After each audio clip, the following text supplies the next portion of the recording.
Are we going? Oh, hold on. There we go. There we go. Let me put I reorganized some things. Sorry, give me 1 second. There we go. Okay, now we're good. Okay, it's day 4. We're in, I think, year 4 right now. And we need to save our mom. We're in serious crunch time. We've got like no time at all. We need to do it this season, essentially. So to do that, I need to unlock the valley as an expedition place because I need to get the sponge sample. And I need to do it in the valley. So I'm gonna go out. I'm not even gonna talk to anyone. I'm gonna go out. I need to find Utopia. So we're just gonna go and find her and hope that she's here. There's only so many places she can be, so we'll run into her eventually.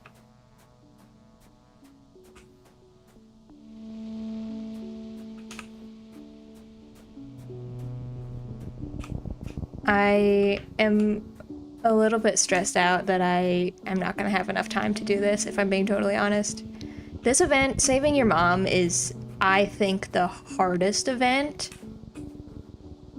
because it sneaks up on you. If you don't know it's happening, you don't even know to start doing the things that you need to do, essentially. I don't think Utopia is here. So I might reset and see if she's at the other expedition site.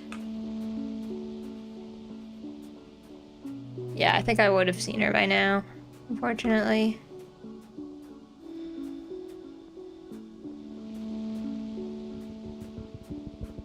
Yeah. Alright, we're going back. That's okay.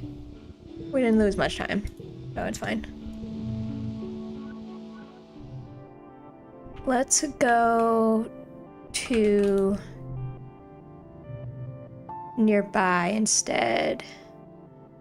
I guess if I don't find her today...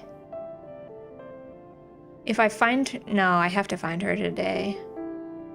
I guess if I find her tomorrow and I unlock the thing, I can go and find the sample, but I'm pretty sure the event happens in light wet. And I'm pretty sure it's this year. I could be losing my mind. It could be next year, but I'm pretty sure that it's this year.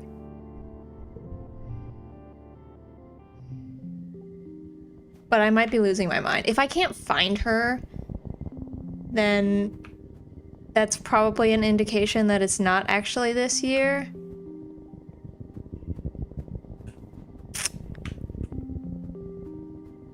But for some reason I have it in my head that it's this year. Yeah, she's not here either. Okay, that's okay. Okay.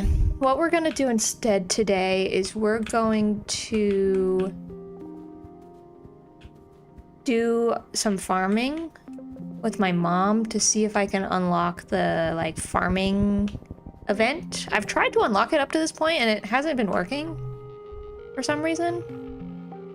If I go home, I think it just ends the day and it doesn't do anything good for me. So we're gonna restart.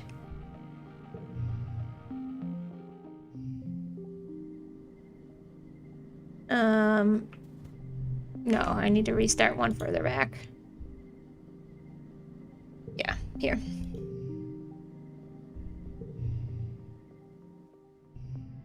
This is the point of the game where you kind of have to, like, you have a goal in mind, you know what you have to do, it's just a matter of kind of getting lucky and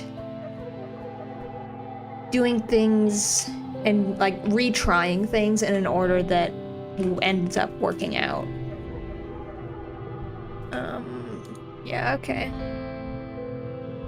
Alright, let's do geoponics and see if this unlocks the event for me. Cal? Yeah, I love your hoverboard. No, he's not talking about that. He likes the dirt. I don't have time for you right now, Cal. I'm gonna be honest with you. What are you talking about? I like digging holes in the dirt because I find all sorts of surprises, like worms. I just thought of something I like better, getting dirt on my fingernails. Okay. I did not unlock the event for working with the food. 29, 31. So I'm probably gonna reset this day. Yeah. Because I'm in year 4. And I'm pretty sure it happens in year 4. So let's reload. Oh, go back. Dust. And instead of doing that, we're going to... Let's see, what do we want to work on? I think I want to maybe work on my biology some more. Oh, is it anyone's birthdays? Dust. I don't think anyone has their birthdays in late dust. Someone's got the birthday in early dust. I think it's Rex, though. Where's my notes? They're there. Okay.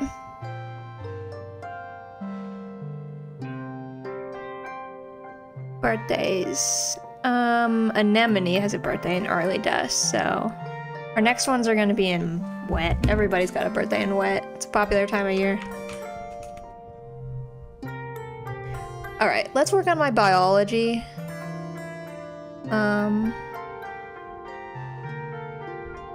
I think that that's probably the best for us right now. Oh, I can apply for a job. Engineering board. Oh, is this robotics? Oh, no, it's tutoring. Just kidding. Eventually we'll unlock robotics, and robotics is really important too, because you can get another pet in robotics. So we will be doing that when we get around to it, but we're not there yet. We're still babies. 6, you say. +1 to mental cards. +2. Cards to the right become 3. That could be good. I go here. Oh, wait, does this makes it so it doesn't matter. Oh. Oh, it's only the card that's immediately to the right. Duh. Silly me. If I go here, that's a 4. Wait. Has to be a red card.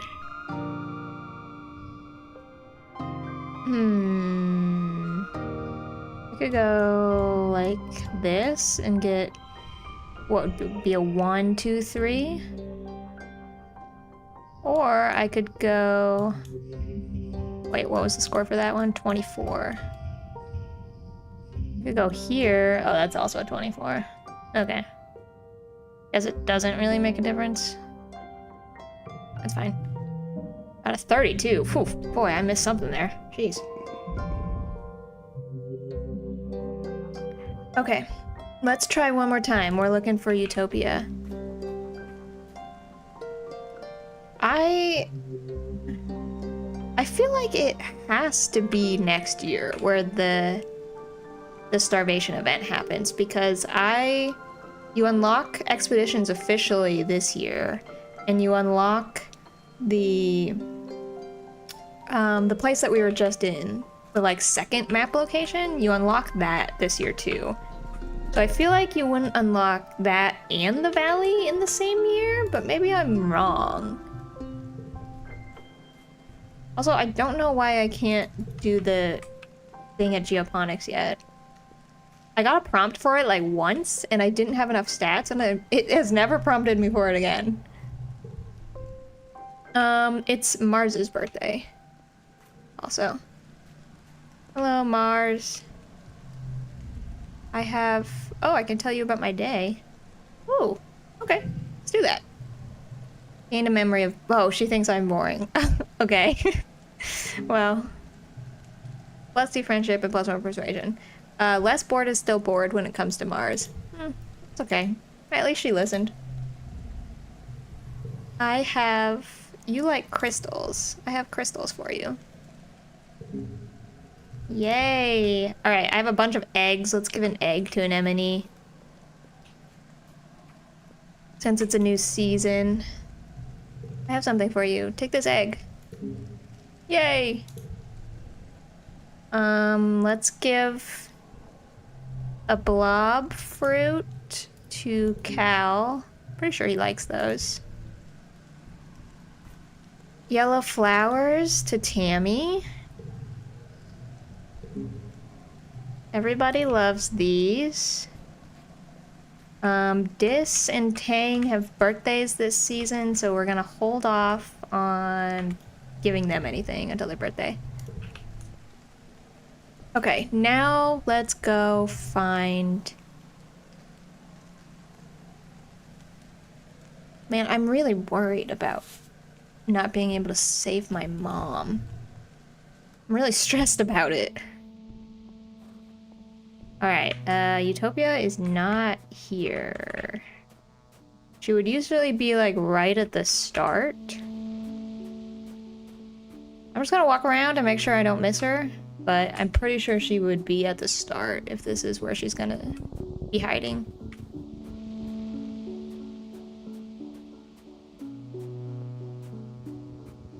I'm really hoping I'm misremembering. I did look it up because it seemed so early to me, but I don't know that I trust the source that I read that from. So we'll find out. Maybe it's just like the start of the event, and then you have so much time after that. That's what I'm hoping.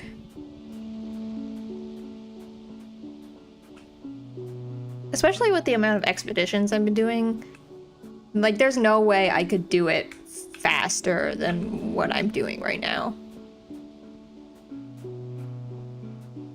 I don't think she's gonna be here, fortunately. This map is so big, it takes forever to get through. Okay, let's go back. Wet one. Yep. Let's see if she's nearby instead. View map. This is where I want to go, the valley.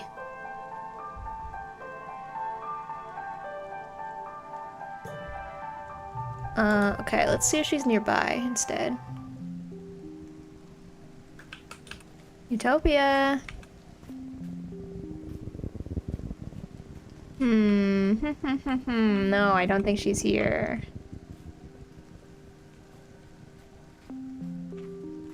That is very unfortunate. I also haven't run into Sim yet. At least not officially.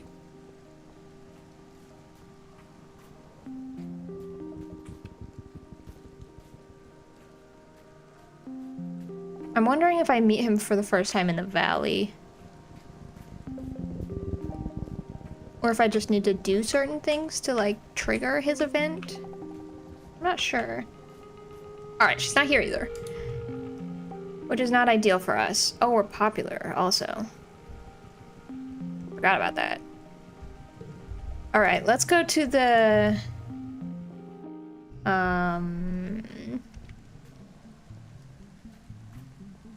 depot. And get some kudos. And also... be friends with Mars more.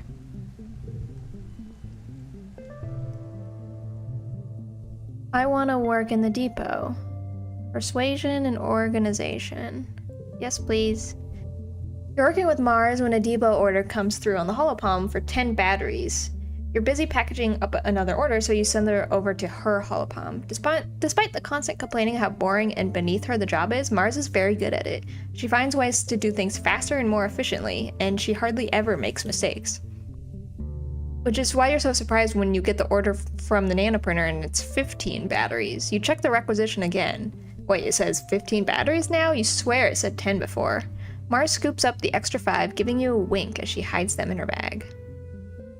I feel like I'm gonna confront her. I think she would like that, actually. Oh, don't be a buzzkill. Even Seek skims a little off the top. Why else would they keep such a tight control over the nanoprinter? What are you gonna do? Tell Utica? If you do, Seek will be on my side because they know I'll sell them out too. It'll be your word against both of ours. Besides, it's not even for me. It's for the Secret Funtime Club, which is a secret, so it's not like I could actually requisition this stuff. I could steal? Whoa, plus 10 to all skills.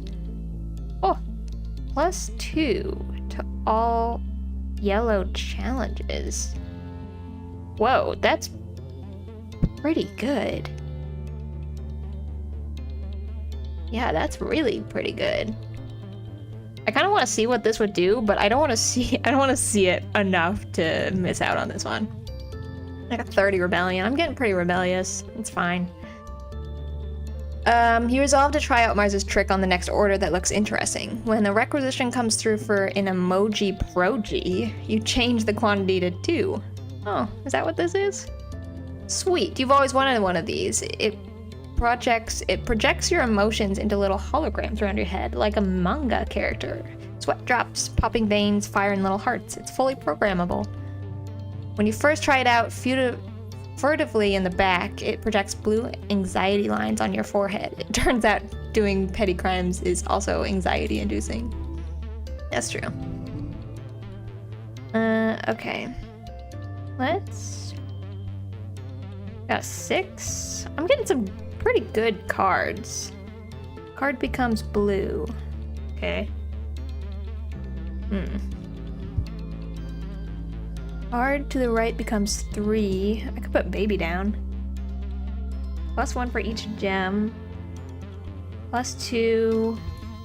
I could do this and get 2 6s.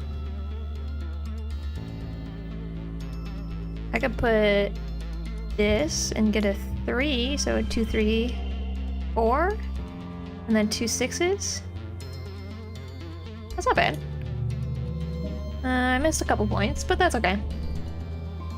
18 kudos. Nice.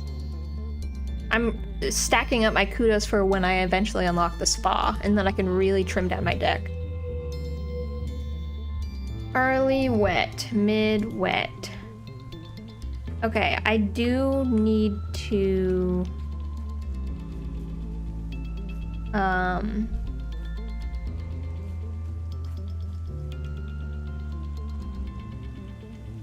stressed out. Oh, just kidding. I was gonna say I should go back on an expedition because my stress was at 95, and you can go out. You only need 5 points under to still be able to do activities, but I'm too stressed out, I guess. I can hang out with Cal. Oh, that doesn't give me any friendship with anyone. Just kidding. What about if I hang out over here? Sometimes they'll give you friendship and sometimes they won't. So if you hover over these, you'll see. So like I get 1+1 friendship from Tammy for this one. But I think it just changes depending on when you do it. Yeah, let's do that. My friendship with Tammy's not very good, if I'm being honest. The kitchen is looking for someone to help with part-time cooking duties. Someone young, someone responsible, someone organized, someone who might have too much free time on their hands. Yeah, like me. She bustles over you. You're perfect, Solana. I'm glad someone around here is responsible enough to put in their share of work. Unlocked cooking. Great. Everyone else ignores her, shifting awkwardly. No one wants to disappoint Auntie. Auntie Seedon gestures towards the nearby cafeteria and tells you to come by next week so she can show you the ropes. Okay. I want to get rid of this one. That one sucks. Sorry, all of the Hot Buy fans, but that one sucks.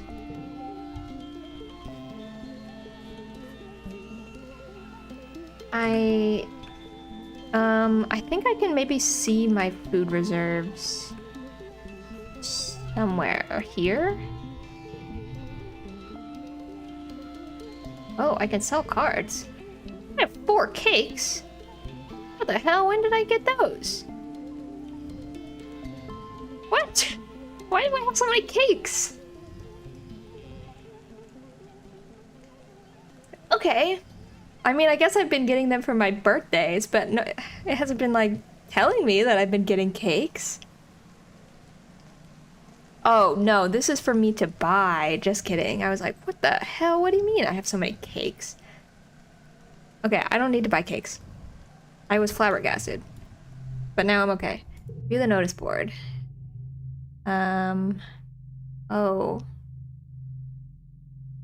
Our food is dangerously low. That's not good. Oh, that's not good at all.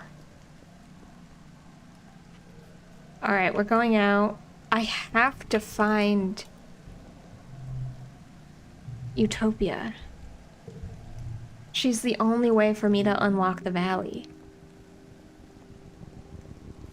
Where could she be? There's only so many places she could possibly be.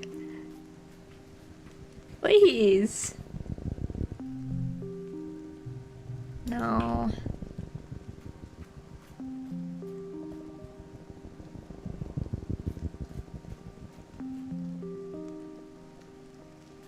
If I don't get it, then I'm gonna have to reset this whole year and try again. Which I really don't want to do, but I will if it comes down to it. Okay, she's not here. I would honestly say that your mom is the hardest one to save because she happens really early. And your dad, like, you need to unlock the same things to save your dad as you do to save your mom, but you have to do it way earlier for your mom.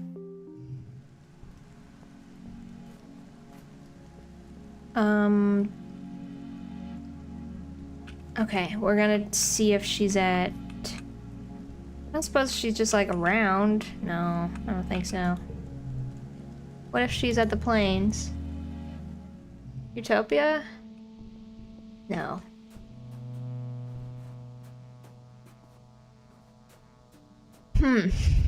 Okay.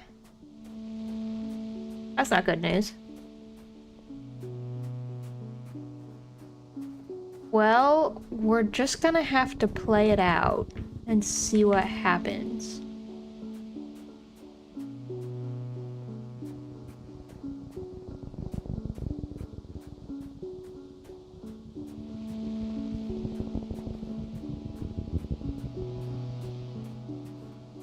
Yeah, she's not here.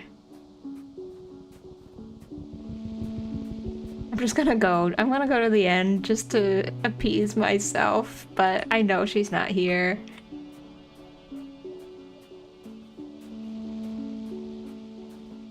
Which is what makes me think that it can't be this year that it's happened.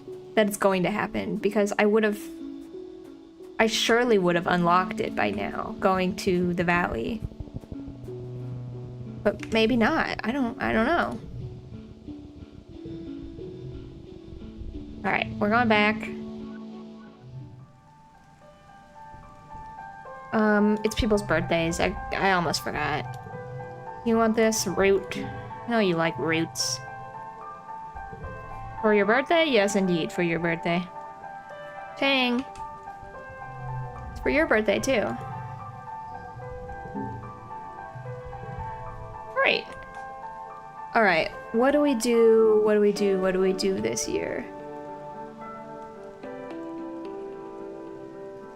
Let's...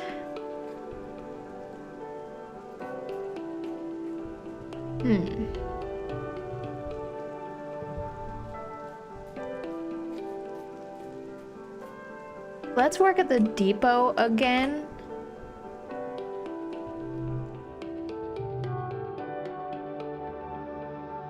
Or do I want to work on my science skills? I could work on biology again, study of plants. Yeah, let's do that. Just to get biology to 30 before glow. Not that I think it will really make a difference. Oh, I can tutor children. Oh, I can get empathy from that. I do need empathy. Oh, wait, hold. I gotta put on my card. I take this one off, and I put this one on. Wow, less persuasion, but more overall, which I think is worth it. This one I keep on just because this +1 skill is so good. Especially if you're out doing expeditions and you do like, you know, 50 different activities. You know what, maybe... I kind of want my stress to be low for glow. Not that I really think it makes a difference what your stress level is for glow. I don't think any of the prompts require you to have low stress, so I'm gonna go out on an expedition just for the hell of it.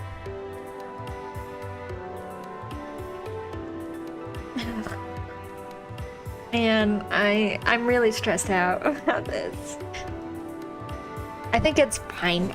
I don't know. It's either fine or it's not fine, and there's only so much you can do about it, I guess. I don't care about going... I don't want perception. I wish that I could have other things that these traits give me. My perception is already so high. What do I care about working on? I think I am gonna go back and do biology. I think that's what I'm gonna do. And then if I have heroics after glow, I can go back and do expeditions. Which one is biology? This one? Yeah.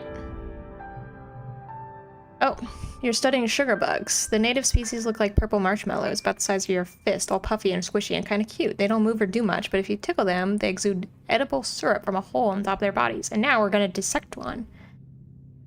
3 or 2, +1 if the right. I think I'm just gonna do it. Loyalty, yeah.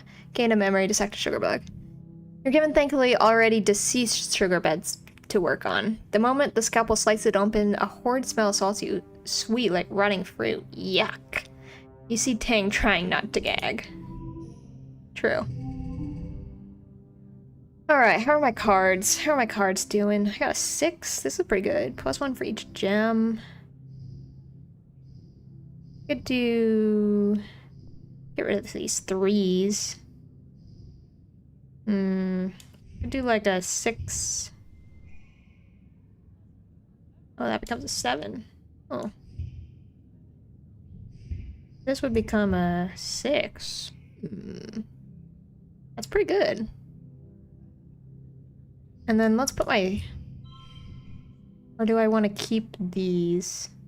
I want to keep this gem, and I want to keep this gem. Let's get rid of my 3s, I think. Yeah. And then what do we got? I got 2 gem cards. That's pretty good. +1 for each gem. So let's put down some 4s. What would you become?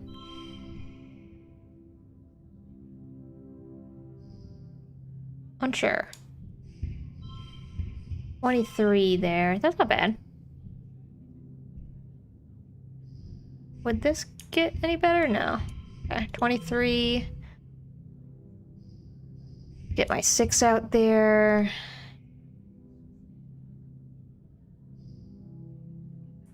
And then some 4s. 4, 5, 6. That's pretty good. I could do a 3, 4, 5, 6. 2, 3, 4, 5, 6. Yes. Yeah. Wow, still not the best, but that's okay. +3 biology. Alright, my biology is over 30 now. +2 friendship with Tang. You carefully section the sugar bug into 6 discrete organs. You take a photo with your holopalm and carefully fill your labels for all the parts. It's pretty good. These things are slippier than I was expecting. Parts of mine are still moving. Great job. Now we're going to leave them overnight. Next morning, your class is in for a surprise. The sugar bugs are still alive, and there are more of them. Your teacher explains that their DNA is so malleable that almost any part of the sugar bug can turn into other parts if it needs to. The resulting sugar bugs are smaller, but will eventually grow into a full-sized one. Weird. I did work well. I hope I worked well for my mom to not die. Okay, my mom is not dead yet, which I think is a good sign. That's usually a good sign. This is what I needed. Oh, okay, so it was biology. Okay. So that's another way working in that specific area of the geoponics section. You can... here it is. You can grow crops, basically, and you can use that to build up your stockpile. But I think you kind of need to get your biology high earlier than what I'm doing right now, so I don't know how useful that's gonna be for us. However, this is the year where something very exciting happens. We are going to need to go out onto watch duty. That's not here. That's over here. During this season of glow. I need to relax on the walls. Yep. The view from the wall during glow is absolutely breathtaking. The wormhole seems to smother the sky. Wow, look at that art. That's so pretty. Everything in the wilderness is lit up and seems to breathe in and out with the planet, like one living creature made of stars. It's beautiful. You almost forget how dangerous it is.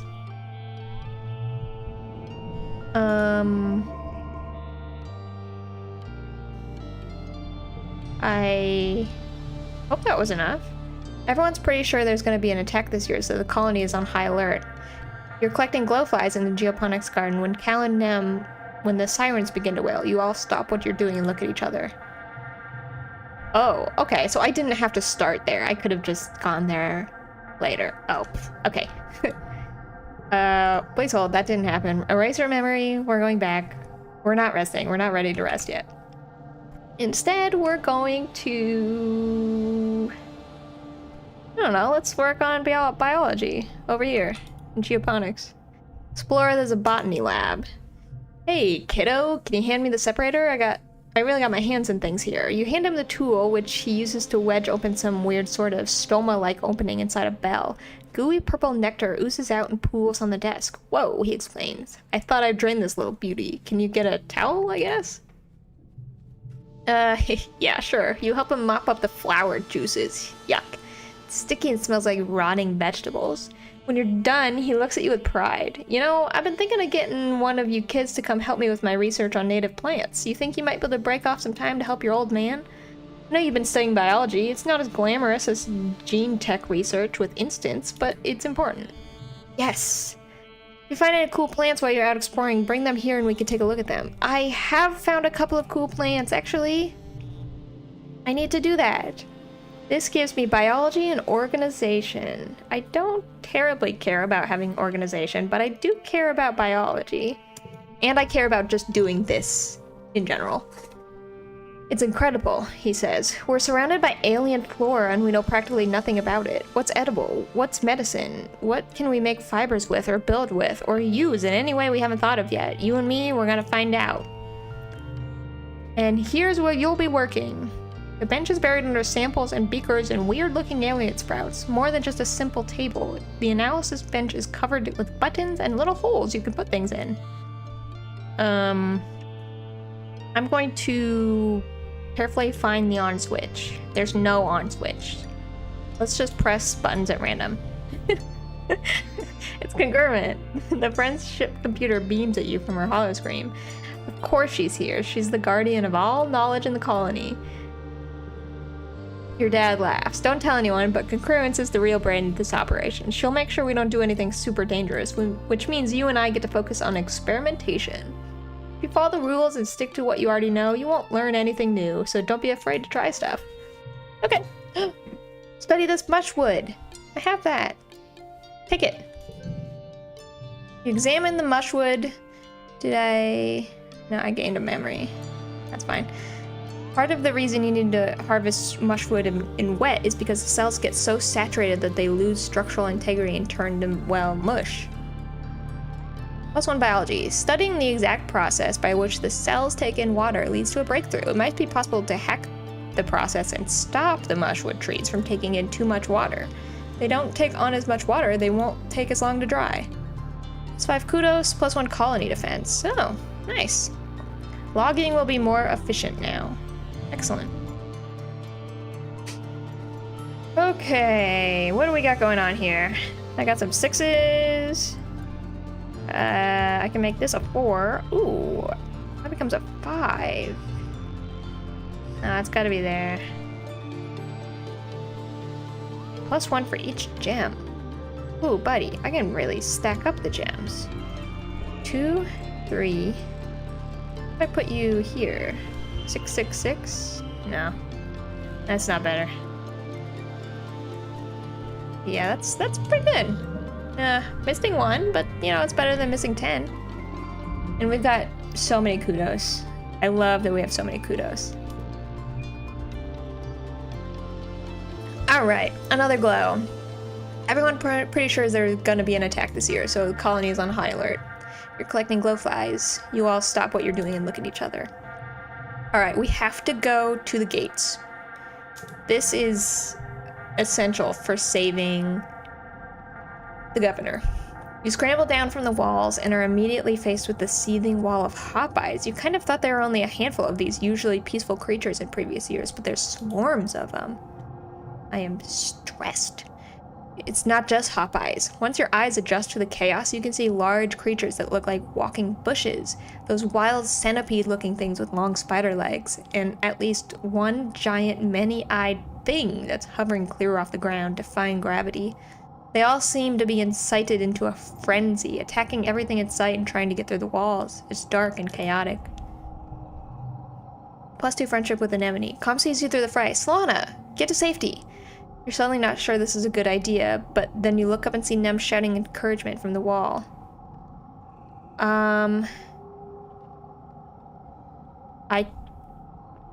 Yes, I can fight.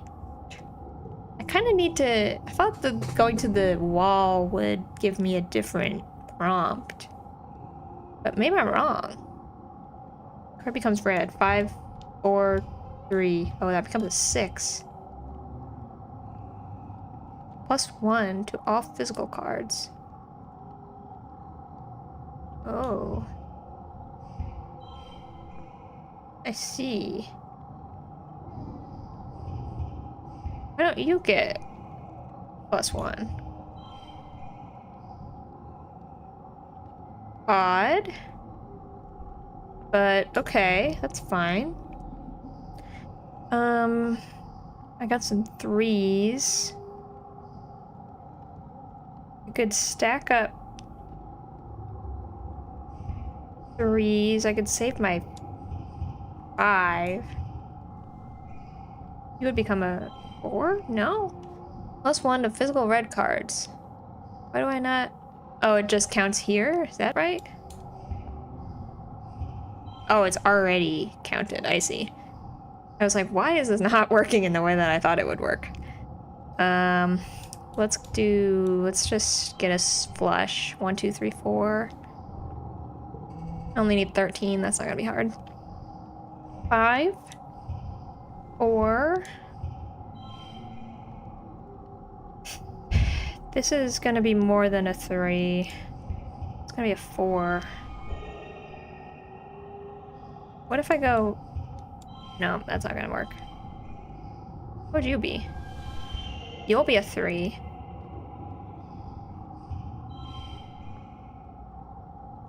No, I don't really like that. 25. I guess it doesn't really matter. That's not bad. 24. The stack of 4s is pretty good. Alright. Alright. Oh, that is good. Okay, 25, 25. +4 combat. You're not even trying to win. There's so many of them, and you're unarmed, but even your vulnerability can become a weapon. You use your knowledge of the buildings around the gate to bait anything that slips past the defenders into circling back so they can be picked off by people with actual weapons. Nem acts as air support, calling you out on certain shortcuts are blocked and the creatures, so you always have an escape route. Kudos, friendship. Eventually, the defense force managed to push back the creatures. The rest of the broken swarm flees back into the wilderness. You're one brave kid, stupid but brave. I'm hoping that this... I must be 1 year off in all of my assumptions. It wasn't a fluke. They're not wild animals. We have to tell people what we saw in geoponics. Don't worry about it. Go to bed. It's late, and we have a lot of work to do tomorrow to clean up. Okay, the governor is still alive, so I must be 1 year off in everything that I wrote down. Which is good for me, for sure. Okay. I got no food, but I got 1 defense this year. Alright, new year, new expedition. Now that I'm not terribly stressed out about it anymore. Oh, we're teenagers now. Everyone's got new looks. Wow. I have a crystal cluster for you. You're welcome. What else? What else? Oh, Dis. Dis looks the most awkward when he's a teenager. Of all the teenagers, he looks the most awkward. Don't sneak up on me like that. Man, I was just getting to a good part of the song. What do you listen to? Just some old music from Earth. You probably wouldn't like it. I don't know, try me. Dis stares at you for a few seconds before pressing his palm to yours, and the music floods your brain through your hair speak. I listen to a lot of Earth music. Do you like it? Yeah, I do. This is a really cute cutscene. Good. It's my favorite right now. I always listen to the same album on repeat. It's comfort music. I really like her voice. He stares into his lap. Sometimes I feel like the lyrics are about me. They're just so deep. Like my soul really gets this kind of music. But don't tell anyone, okay? It makes me feel better thinking that someone knows my pain, even if it's just a dead Earth woman. Sounds deep, man. Yeah, I have a lot of time to think. Not like everyone else here. This is like one of my favorite cutscenes. It's just so... I don't know, it's just so nice. I am not going to make a move on Dis. He's not my choice for this one. I love Dis, but not my focus this time.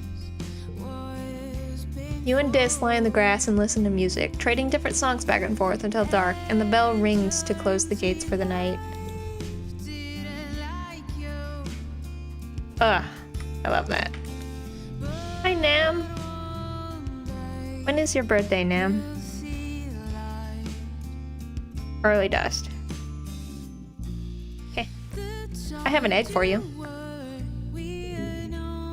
This egg looks tasty. Sure does. Oh, look at all these events we got going on. My god. Solana, come on up here. I want to ask you something.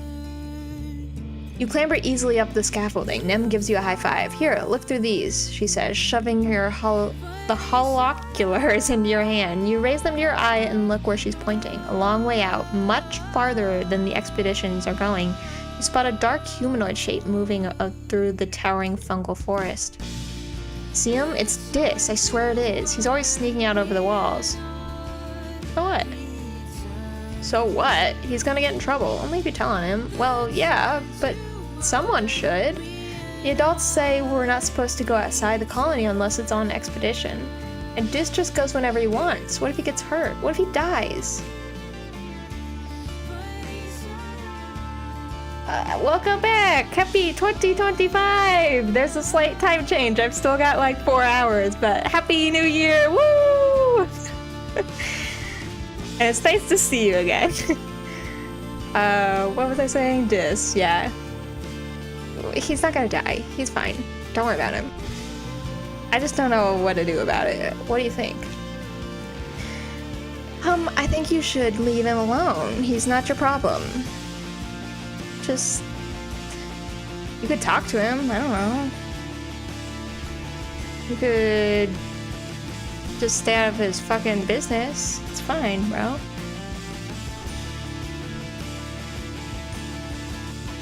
Try to convince him to stay inside? Yeah, right, I tried that. He told me to F off. Yeah, that sounds about right. And I talked to Tang, but I guess they're not talking either. I don't know what's up with that. The colony's got rules for reasons. If we do our own thing and don't care about the rules, we're all gonna be toast. Kind of like sports ball. It's nothing. It's really nothing like sports ball, but whatever metaphor works for you. You look down at the ground where the passing colonist is waving up at you. You two get down from there. It's not safe. It's fine. Oh, sorry, I'm on watch. I guess we should get inside the watchtower, huh? We both climb the rest of the way to the guard platform. Nem heaves herself over the edge and reaches down to help you. You notice that her hands are all banged up and scabbed over with blue scales, probably from scampering all over the place the way she does. She notices you looking and laughs awkwardly. Maybe if I get beat up enough, I'll have so many scales I won't have any more acne, she jokes. That's a pretty good joke. Alright, Tang, what do you got going on? Hair! True. I feel like this is inaccurate response for what a teenager would say. Oh my god, your hair! Tang looks up at you from her holopalm, blinking as her eyes refocus on the middle distance, and then in you. Her previously long hair is gone, buzzed close to her scalp. You almost didn't recognize her. You wonder if what caused by a lab accident.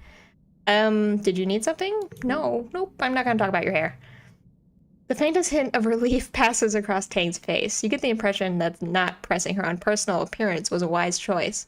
Oh, well, hello then. I'm rather busy at the moment, actually, so if you don't mind, you can take the hint. Yeah, I got it. I got it.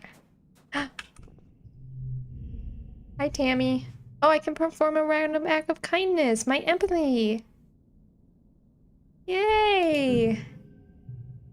You start simple. You give Tammy an enormous hug. Oh. Tammy gets lots of hugs, but you make sure this one feels special. She hugs you back, wiggling back and forth happily. She's surprisingly strong. I love Tammy. Oh my god, she's so cute. Thanks, Lana. I really, really needed that. Oh. Cake! Yes! Do you want this cake? They're so fun to make, but I need someone to help me eat them. I'll make you another on your birthday. It's my birthday today, but okay. Okay, this is the Tammy Cake Factory. This is what that event is called, where she starts giving you cakes, and everybody loves to receive cakes.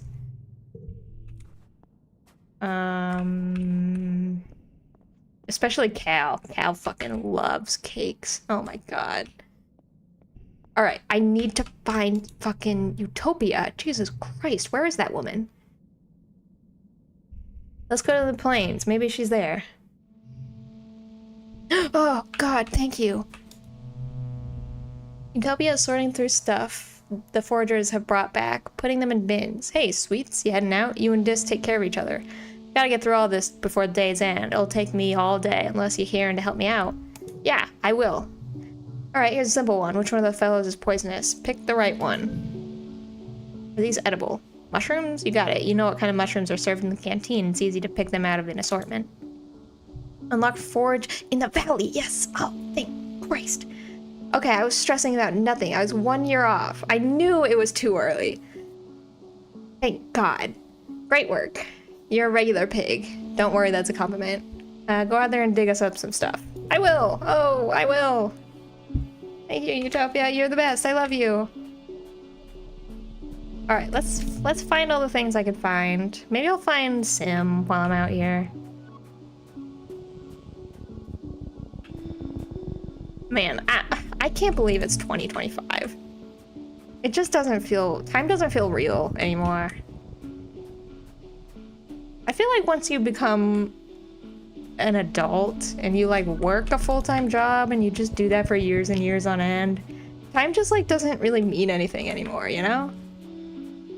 It's like I'm doing the same job now that I was doing 4 years ago. It's just an odd feeling, I guess. I also never stay up at midnight for New Year's. I'm just not really a late night person, but maybe I will tonight. Finding lots of goodies while I'm out.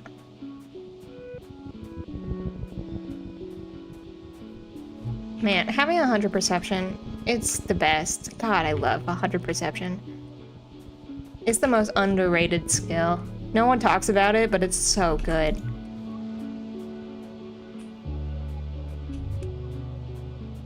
What's the event here at the end? Is this Sim? I hope so. Anything over here? No. Alright, let's see what this end event is. Oh, it's Dis. Small, transparent creatures like jellyfish bob around him, rippling with iridescence. This is with you in a characteristically bad mood. Despite the jaw-dropping beauty of your surrounding, he plops grumpily down on the bluff to watch the water. I'll just watch with him. You aren't watching for long when a tentacle reaches up and plucks one of the jellyfish from the swarms, dragging it down to the depths. Some massive xeno must live at the bottom of this pond. Fascinating. As you watch, it plucks two more. It seems to prefer the large, older ones. Maybe it's like a farmer tending to its flock. You take some notes, particularly that you should think twice about swimming in these ponds. Go swimming anyway. No, let's just, I'll just stay clear of that. You're too busy watching the boring pool, and you've been warned to stay away from the water anyway. Dis sighs and gets back up to follow you. Oh, was that not the end of that event? I can take a little nappy. So relaxing. You're dozing until a tentacle grabs your ankle. No!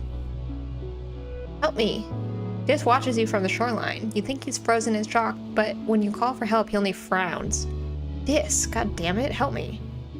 Calm down, just calm down, see? See, it's not pulling you under, it's just checking you out. After a while, the tentacle releases you and disappears into the depth. This helps fish you out of the deceptively deep pool and helps wring out your clothes. I'm not gonna say anything. Don't do that again. If you drowned in there, it would have been my fault. Don't ever do that again. You realize he's upset because he cares about you in his own way. You mumble a thank you and grab a towel to dry off.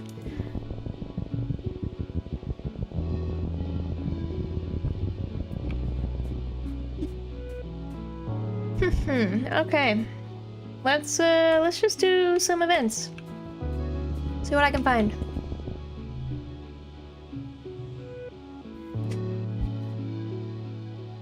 Perception? Nope, I don't care about you. Sorry. Bye-bye. Not interested. Stop to meditate. There's not much out here, but peaceful atmosphere is a great for contemplation. You find a particularly beautiful little plateau where you can see the plain spread out before you, like a picnic blanket. This is scouting further ahead. He was eager to find some adventure. Let's stop to meditate. Yeah. Perception. Not that I needed perception, but it gave me less stress. It's very peaceful. You can find yourself relaxed as if you become one with the planet.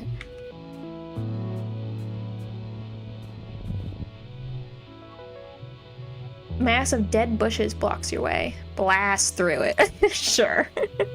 You'll teach those bushes. That didn't give me anything, but that's okay. You're probably an animal check. The bush-covered stone being pulled forward by powerful arms. It's a bush bub. You swear they were actually being playful. I don't want to attack them. They don't actually seem to be angry. Let's watch them. They seem to be playing a game of tags. When the chaser catches up to the runner, they reverse roles. They do it with so much gusto that the surrounding underbrush is completely crushed in a wide circle. Now might be your chance to get past them. Sure. You skirt around the edge of the path and leave the two camouflaged creatures to whatever they were doing.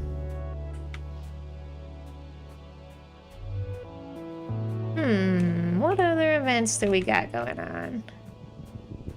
You? Bravery, yay! At the edge of a circle pond, something sparkling catches your eye. Well, everything catches your eye, but this really catches your eye. Let's approach the water. 4s? 2s. I got a lot of 2s. Let's save my 4, actually. 2, 2. Becomes yellow. Let's just get rid of my reds. Oh. You would become a yellow. Well, I guess it doesn't really matter. That one was not particularly good.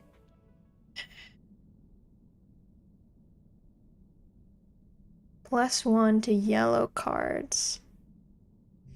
I guess I could put this down. That one's not terrible. I kind of wanted to save my yellows, but it's fine. All cards to the right become 1. Why would I want that? That's horrible.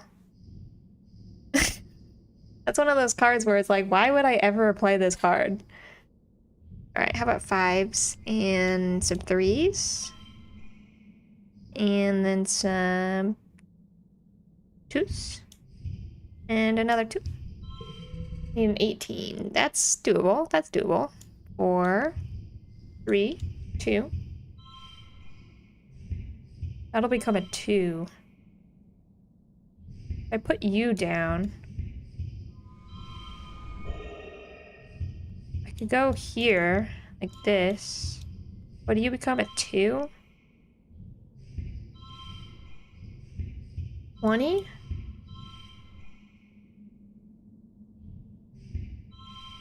I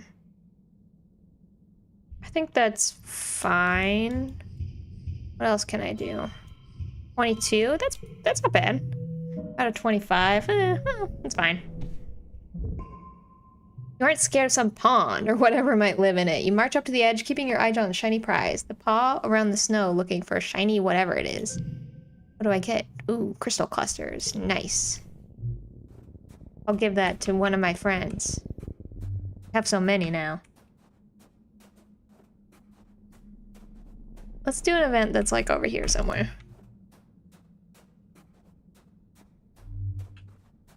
So excited that I unlocked the valley. I was so stressed about it and I was just in the wrong year.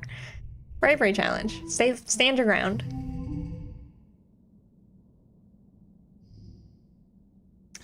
Huh, okay. We got 3s, we got blues. Let's get these blues out of the way. What does this do? Card becomes 2. Okay, it's already 2. Yeah. 3, 5s.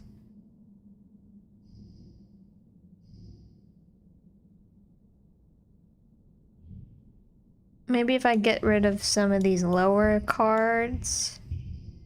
2. This one's pretty good, actually.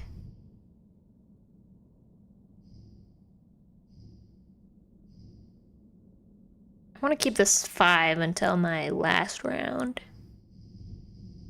I know I'm strategizing these card games like way more than is really necessary. But that's just how I am. I want to save this one. Put down a 3. 5, 5, 4, 4, 3, and that's gonna buff like everything. Why did that became a 2? What if I put you here? No. Doesn't make a difference. If I put you here, nope. That ain't it. Why does that? That's interesting. I don't know why that gives less than this. But that's fine. 29 out of 31. Ugh. +2 bravery. +2 from Super Goal and Ricky. Man, I love my Ricky. Creatures pound past you, its powerful stone-like gorilla arms smashing the ground. It doesn't even seem to see you, and it goes right around you. You look around, but there's no sign of whatever motivated the bushbub to run so fast. Well, at least that's a good thing.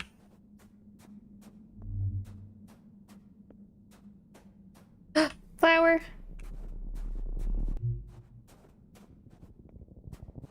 I'm never gonna run out of flowers. Everyone gets gifts now. I'm like the Oprah of gifts. But all of my gifts are flowers. There we go. Take a break and play in it. Is this the snow one? No, I don't want that one. How about you? Perception? Nope. Sorry, I've already got 100 perception. I don't need any more. Oh, I got 2 animals just for being here. Study them? No. You don't know what the heck they are, and they're too far away anyway. New perk. Ooh, nice. Another gear slot. Let's put something on. What do we got? +5 reasoning. The creativity one is really good. Gain 1 less stress. +1 to challenges. Let's put on our persuasion jacket. We're so cool. We put it on, we're immediately just so cool.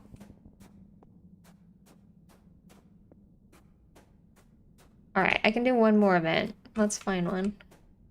Or I'm too exhausted. What happened there? Oh, God, okay. Did I do you already?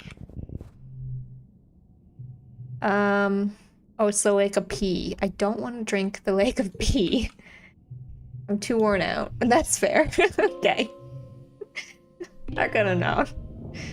Plus 2 animals. My animal is really good. I think I could probably do the next event with my dad. What's your birthday? You wake up from a night of blissful, peaceful dreams. No nightmares, no premonitions, just a pleasant feeling of contentment. You stretch your arms over your head, blinking in the watery, quiet sunlight that seeps through the porthole window. Things are always changing in Vertumna, but you can't help feel like things are changing yourself, too. Not just your body, but your mind, your emotions, your future. 14 is gonna be your year. Well, your parents have been working around the clock since the last attack, trying to get the fields right again in time for the year's planting. Spark snow has already started falling, and every day they come home complaining about having to clear it. They ask you to ping them when you're awake so you can share birthday breakfast in your quarters instead of sitting shoulder to shoulder with everyone else during breakfast service in the canteen. You fire them a message and lie back in your bunk, watching dust motes float lazily in the light. After a minute, there's a knock on the door. It's Auntie Seaton. She sweeps in your room in a bustle of skirts and shawls. Oh, look at you. Happy birthday, beautiful. 14 years old. She leans in and gives you a motherly kiss on the forehead. It's been years since she took care of you in the children's creche, but all of the kids still call her Auntie and think of her as a close relative. Her sweet baking bread smells is as comforting as it was ever. Solana, ever since I held you in my arms as a baby, I knew you were so special, so important. You become a young lady, but I want you to know I will always, always be there for you, just like your mom and dad, she says firmly. Okay, 4, 4, 4. Let's just get a yellow. That's fine.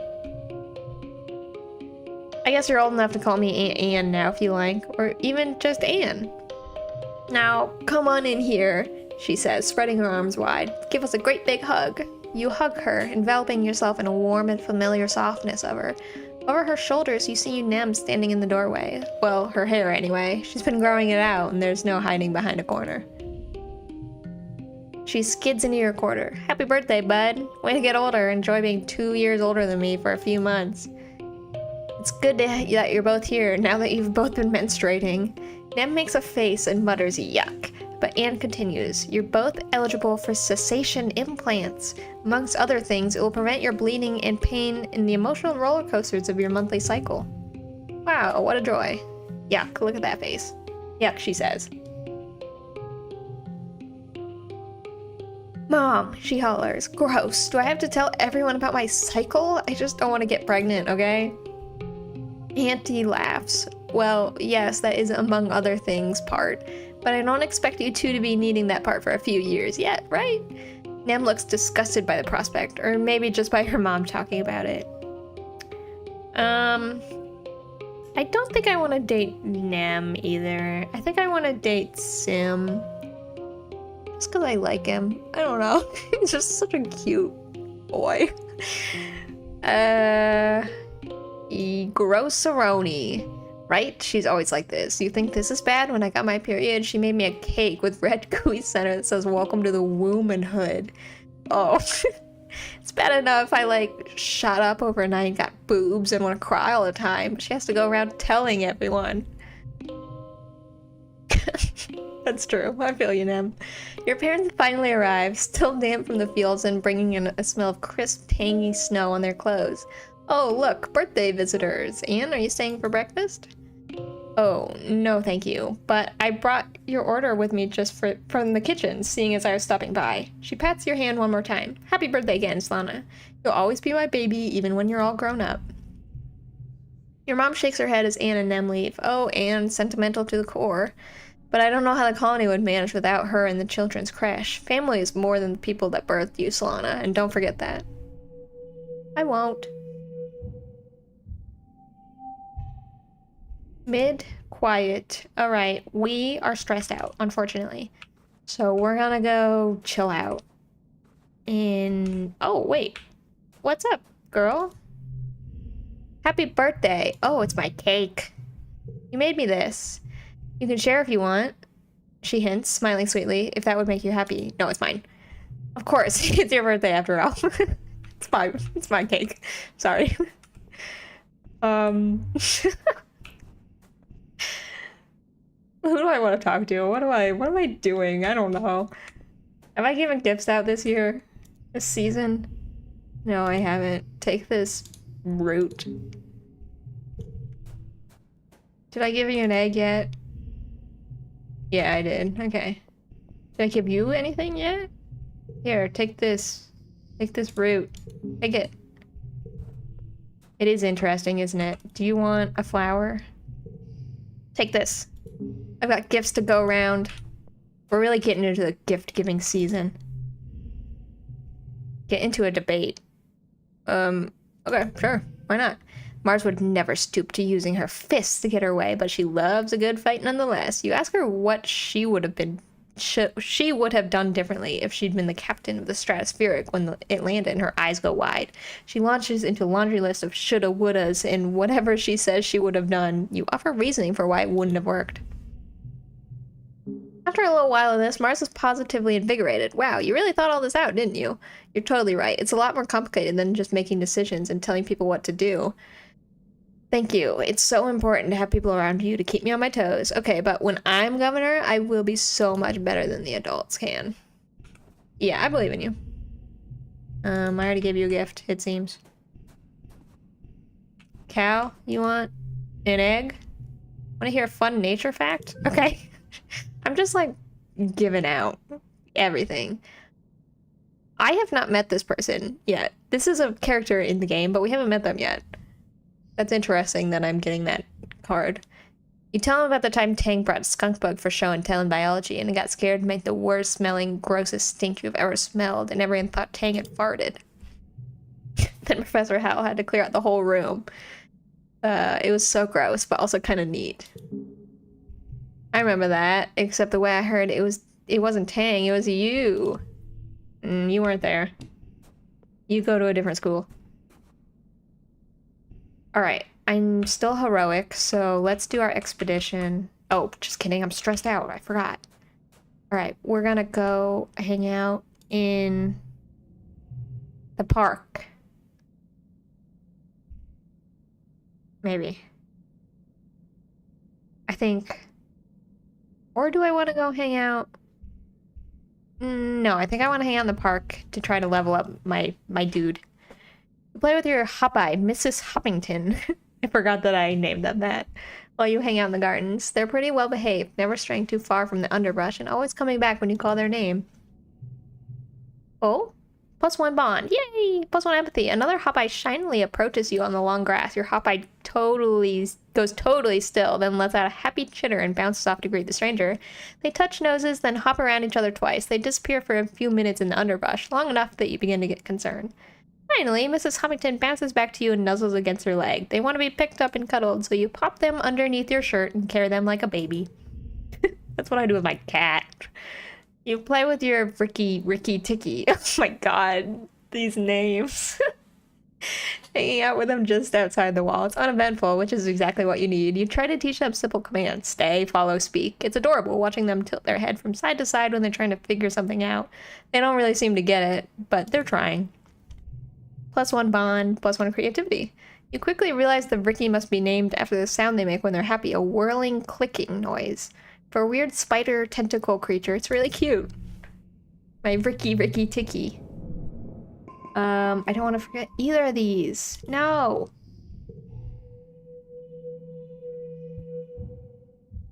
Alright, I'm not stressed anymore. It's nobody's birthday in quiet except for mine. I am the only person that was born ever. Do I have any new events? I don't think so.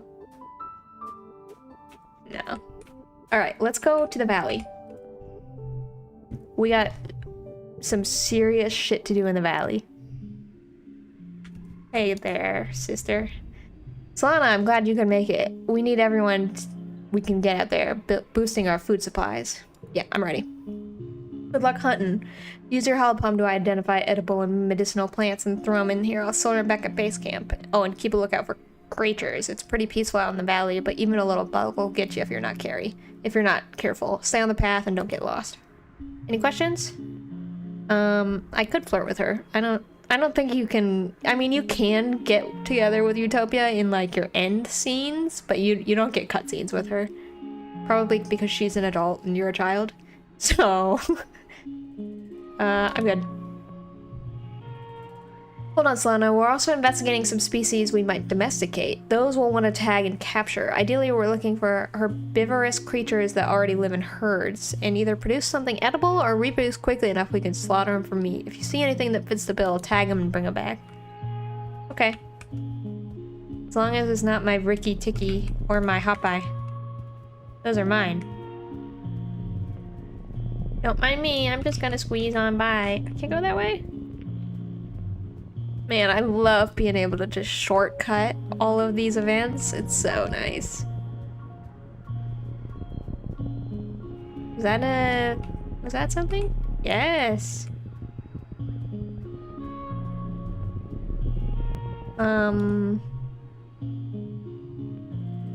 Oh, sponge-like hive pockmark with hold containing wriggly grubs. Top of the hive is what appear the hive queen. Swollen abdomen is the hive. I could sneak up and harvest some honey. I think that would give me food. Let's do that. I can do a 4, 5, 6. Yeah. And then I can do a 1, 2, 3, 4. Oh, that gives me slightly more. Okay. 25.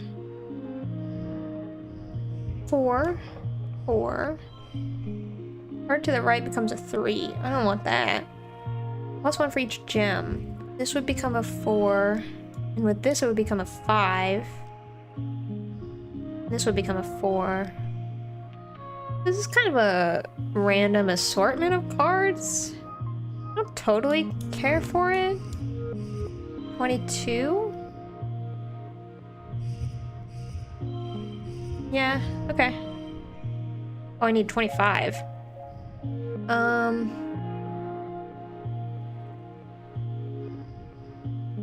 What if I get rid of you? 28, nice. Yeah. Out of 31. That's fine. Yes, yes, yes. +1 colony food. +5 kudos. You gently avoid hurting any of the babies as you scrape up copious amounts of honey. God bless you, Hive. That's not the big event that we want, though. The big event that we're looking for is this... Oh. An egg. I'm gonna leave it. I'll come back to this. Oh, just kidding. I won't come back to that. I thought leaving it would just, like, stop the event from happening. But, just kidding. I should have known better. That was on me, honestly. Oh. I don't think you... I mean, I think I know what this event is, but I don't think I want to do you quite yet. I'll come back for you. You? You? That might be it. Let me collect all the goodies. And then do that one. I want to make sure I'm not missing any collectibles. I'm sort of at the point where I want to spend as little time on expeditions as possible now, since I can do everything all at once. Yes, this is it. Okay. Whew. All right, so this is the sponge cake thing. You might have almost missed this place, but for some reason you feel compelled to stop and look around. There's something weird about this place, about this stingy, spongy dirt. You have a faint memory of eating the ground? Okay, so this is a past life event, but if you came here for the first time, you would still be able to collect whatever this is. You would just have to do different checks. But since I've already done all this, I already know that the ground is edible. You kneel down and feel the spongy texture beneath your feet. You pull out a chunk and brush some dirt off the... Dirt? Wait, what? It all comes back to you in a dream in another life. You recall taking a sample of the forest substance, sponge cake, to study in the lab. You remember discovering that it's nutritious and can be easily cultivated. Your mind's eye, you see fields of this stuff, and more drying out in the sun. The kitchens would take it and grind it into flour. Nice. Alright, I have sponge cake. Excellent. You'll take it straight to geoponics and plant it in the fields. No need to ask anyone, you already know it's safe. So, if this was your first life, you would do this event, and then you would take it to geoponics, and they would cultivate it. And it would take like another season or something for the event to become complete. But this is the main way that you're gonna complete the starvation thing. Or you're gonna fix the starvation thing, I should say. Alright, let's do this thing. Valley of Vertigo spans are huge and relatively safe, so it's rare to see other foragers out here. Surprising then to come across Utopia and 2 other foragers crouching in the underbrush. Solana, get over here. You slink over to the other foragers through a gap in the underbrush. You spot a terrific sight. A fully grown manticore has fallen into the nest of at least 20 snap bladders. They're engaged in what looks like a battle to the death. I've got 10 kudos on the snap bladders. I fell into a nest while I was laid in the med bay for a week. No, I'm gonna bet on the manticore. There's no way. It's gut-wrenching to watch how much punishment the manticore can take, slowly being poisoned and torn apart piece by piece. Finally, it collapses into the carnage. There's no movement. Guess they kill each other, Utopia mutters, but one of the foragers gasps and points. The manticore is moving. Slowly gets to its delicate feet and limps off, bleeding heavily but alive. You collect your winnings. Hell yeah, I do. You never bet against a manticore. Never, ever. What? No. Alright, now... Now we just kind of are playing the game regular. We've kind of saved everyone, if I'm being honest. We have to save Governor Udicott in Glow of this year, but her event is really easy, if I'm being totally honest. It's the egg. Oh, shadowy figure. Whatever it is, you quickly lose sight of it. Follow it. The wilderness is thick here.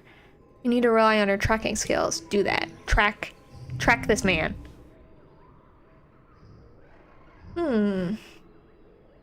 Comes red. I could do a 5, a 4, and a 4. Yeah, that's not bad. Card becomes red. How about a 5, a 4? That's not very good. 18. It's better than this, though. 19. Huh. Okay. It is better than most of my other options. 6, 5, 4, 3. If I go 4, 4, 27, 26. Alright, 27 it is. Out of 32. That's okay.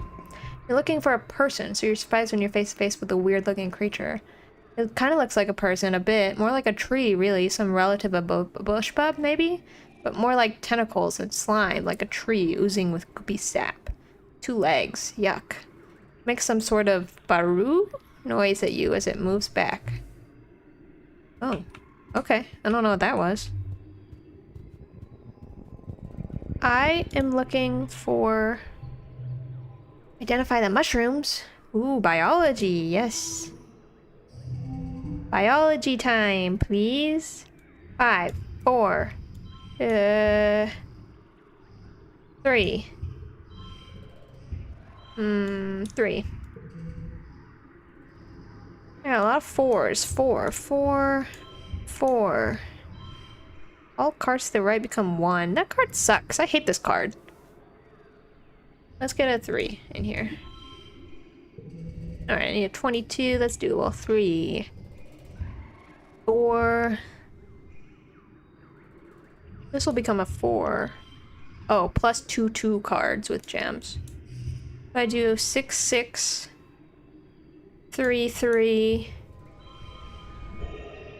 2? What's this? Yeah, no. Almost there. Plus 1 biology. Biology, kudos. You determined that these mushrooms aren't only poisonous, but explosive. You marked their location down on your holobomb. Good to know. Where is my best friend Sim? He's hiding from me, and I don't appreciate it. Absolutely enormous tree forms part of a path here. In tunnels of dark and gloomy, unseasonably cool and filled with whispering leaves, you get the sense that something is aware of your presence. I could climb it. I could whisper back to it. Yeah, let's do that. We got 5s, we got 4s, we got 3s. That'll become a 4. Damn. Shit. What if I save these 2? And get rid of my low cards, maybe. Like a 1, 2, 2 situation. To clear up a little bit of space. 5s. 5s. 4s. This will become a 5 or 4. What does this one do? 25. Ooh, that becomes a 6. 26. Nice. All cards under 3 become 3. Ooh. That would set this to 3. I don't want that. No, I don't want that. 6. 4s. Let's put my 4s down. And then... what if I put you like this? 24?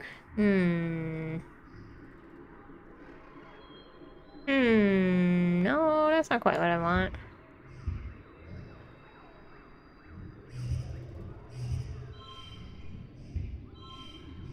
Yeah, these cards are not very good, unfortunately. I might have to give up on this one. I don't know that I have the right capacity to be able to do this. If I go... no, that's not gonna work. I don't have enough stress to push through it, unfortunately. I really need to clear out some of my cards. My deck is too big, and I have too many cards that are either bad or low. We're gonna unfortunately give up. Yeah, I couldn't have passed that one. Let's climb it. Plus 2 perception. Okay, well. I don't need any more perception, but that's okay. I spent the month exploring. I did do that. You're getting up ready to leave your quarters one day when you stop by your mom who hasn't left for work. Sit down, Solana. We need to talk. Is this about my rebellion status? Okay. You sit across from your mother. She stares at you, just looking right into your soul, like she's counting every bad thing you've ever done. I don't think you appreciate how much I know about you. With the amount of freedom you kids have, you forget you're being watched. I don't like what I'm seeing. Your attitude is absolutely atrocious. I know you're a teenager and you're supposed to push boundaries, but this is ridiculous. You're ridiculous. I don't know, I'm just kind of digging into it at this point. Solana, this is real life. This is life or death. You get what I'm saying? People are gonna die if we don't work hard. I can work hard and still disagree. You have to learn how to fit in. You're part of a larger community and ecosystem. You're supposed to be learning that, but you're running out of time. You'll be an adult soon.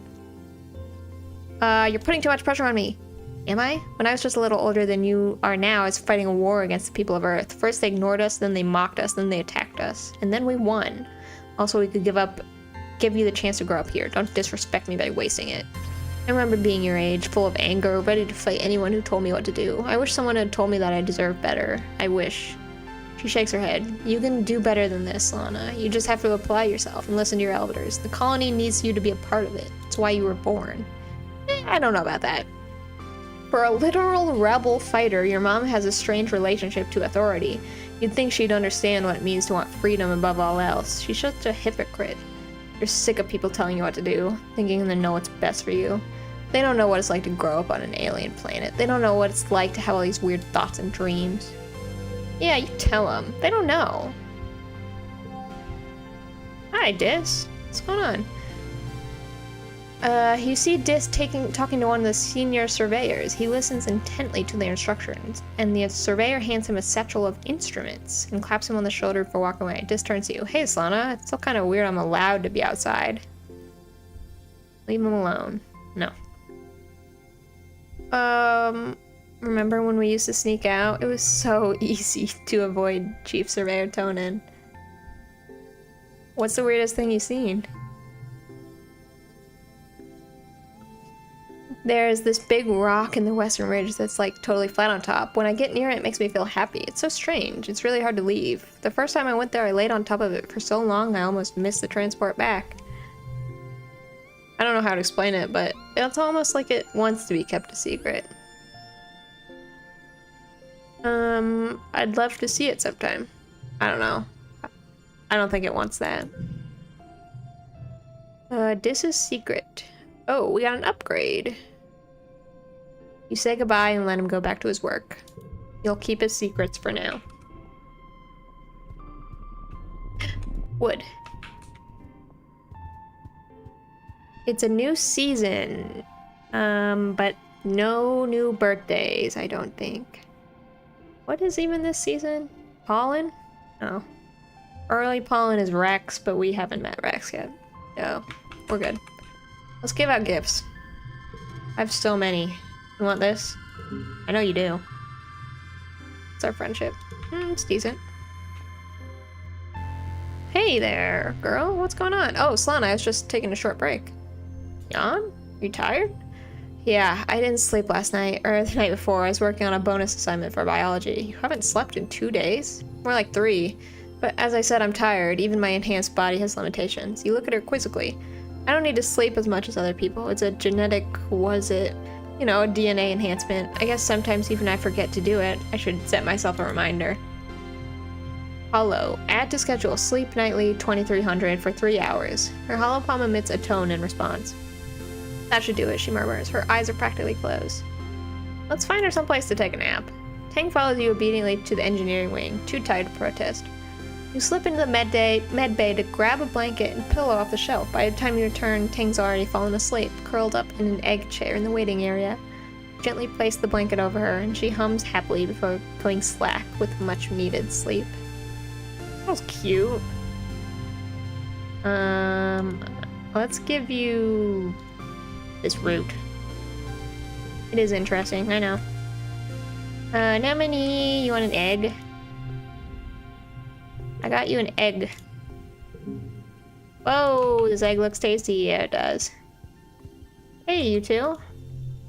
2 little peas in a pod? Take this flower.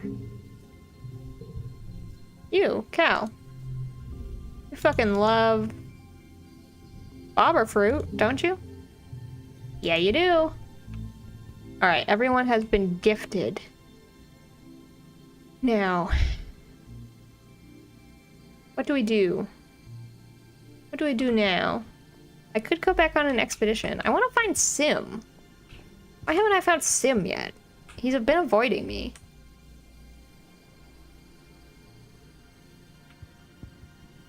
Okay, maybe I go on my expedition. Oh, I'm too stressed out. Just kidding. I can't. I'm too stressed out. Let's go over here and hang out here in the park with our pets. Your mom is tending to your garden as you relax nearby. You're both happy to leave each other alone, and you can hear her muttering to herself. Every day, you think I was never here at all with how much these weeds grow. Thought that bringing only nice plants would mean we wouldn't have to weed as much, but these vertumnant plants, they're unstoppable. I just want one place on the planet that's ours.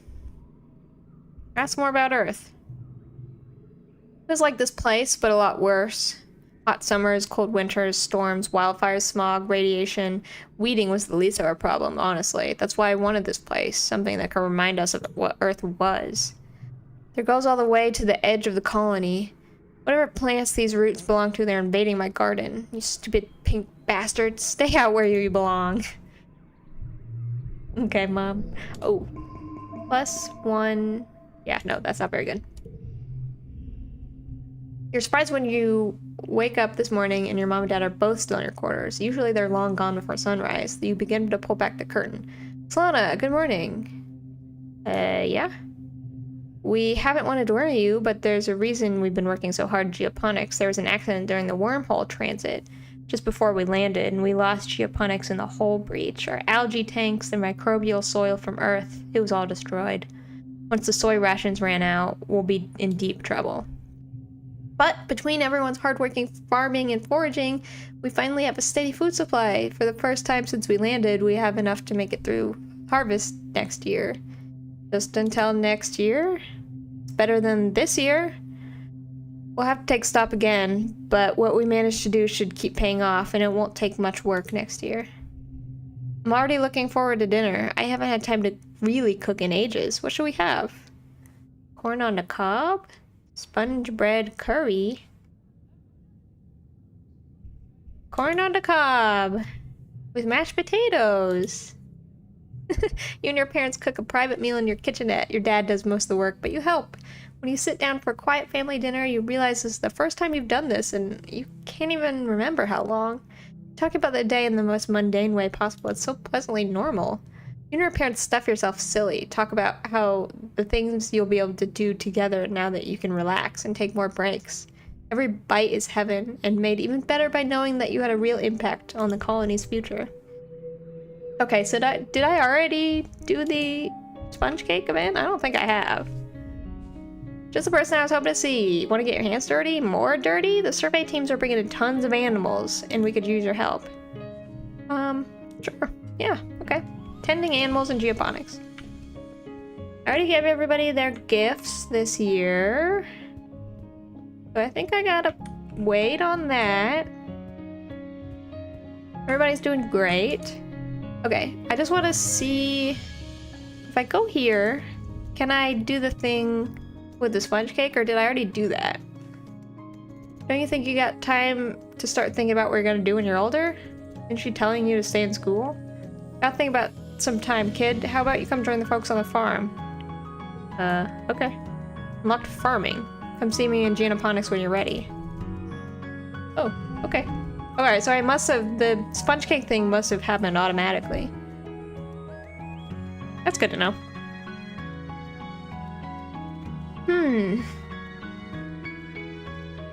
Got some good 5s. How about a 5? A 5? +3 if in first or last place. Ooh. What if I go like this? 7.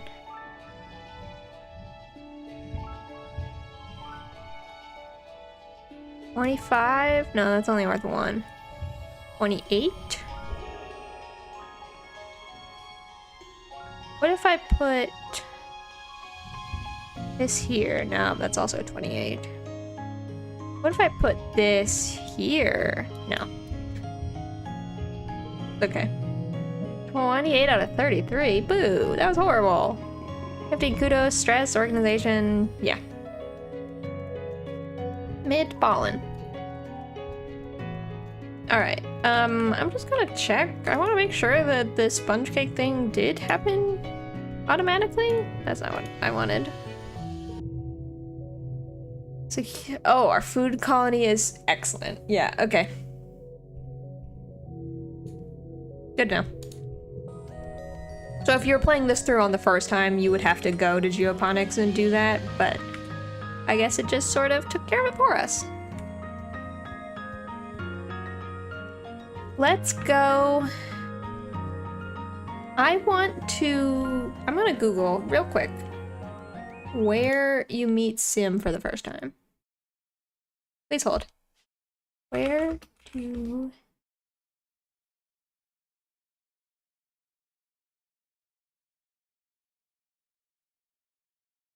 Let's see, where do you meet Sim?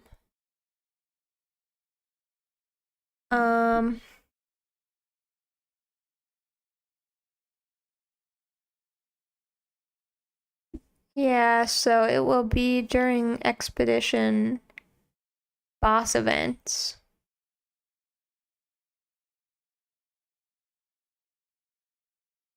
So it looks like it could be anywhere. Get the first mysterious stranger card.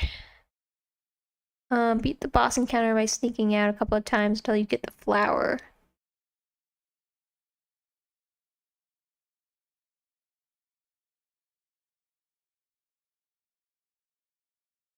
And get the scene with disc drawing things.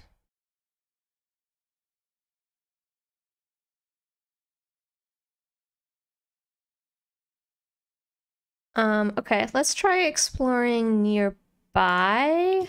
Let me look at my cards. Mysterious Stranger. Mysterious Stranger. I have Mysterious Stranger 1. I think I just need to do more events.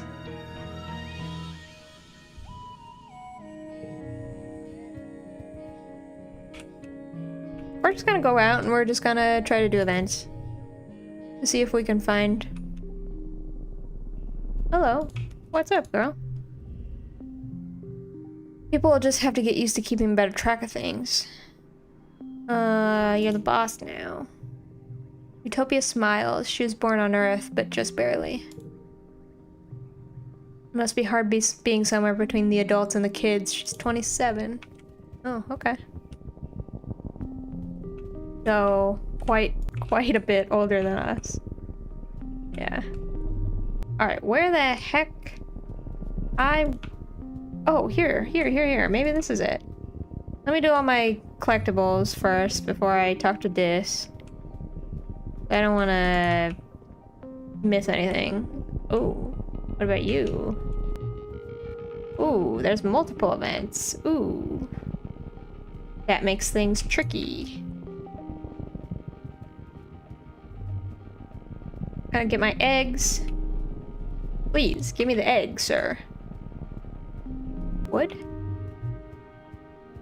Alright, let's do this weird one over here first. Let's save, just so I don't have to reset if this ends up being the end of my expedition. I've been saving a few times for certain doom, or at least discomfort, and it couldn't have been a coincidence. Someone or something somewhere has been taking an interest in you. You're being followed. You're beginning to feel for this place, and it's dangerous. So the next time you hear a hiss click of a nest of hungry snap bladder, you walk straight towards it, looking out for an eye of anyone watching in the trees. There he is. Oh, I know him. Oh. Oh. Okay, I'm gonna do this just because I want to. You make eye contact and you both freeze. His almond-shaped eyes widen as his not quite human face, and he slips away in the jungle. I'm calling out to him. You raise your voice to call him by name, the man, Symbiosis, you know from your dreams of your past. For a second, Sim reappears with a suspicious look on his face. How do you know my name? I learned it in a dream. He nods like this makes sense to him. He jumps up onto a large rock and crouches, eyeing you thoughtfully. Let's make a deal. Sneaks up with an odd inflection, putting the wrong stress on things, but the words themselves come easily enough to him. I'm not supposed to talk to you, it's against the rules, but since you've cut me, I can grant you one wish. Is this a joke? I want to know more about you. In time, Solana. I hope we... Well, this has been fun, but I'm afraid duty calls.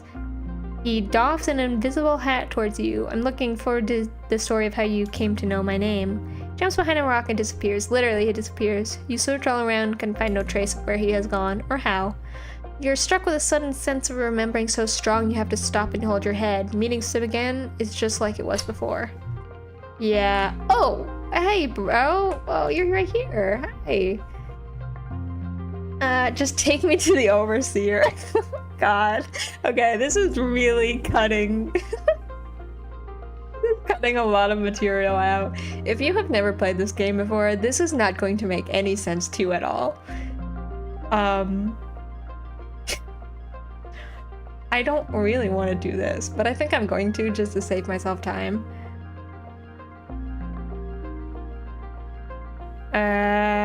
And you have a feeling you're not alone. I'm just gonna take me to the Overseer. Yeah, he steps out casually from behind a rock, a quizzical look on his face. You know about my boss? How is this possible? You tell him everything you can remember from your dream. How your boss is the overseer, an organic software that runs on fungal networks and operates as a practical sentient artificial intelligence. You describe the cave in detail and say you want Sim to take you there. He's clearly taken aback, but it's impossible to deny that you do know what you're talking about. He agrees to take you to the overseer.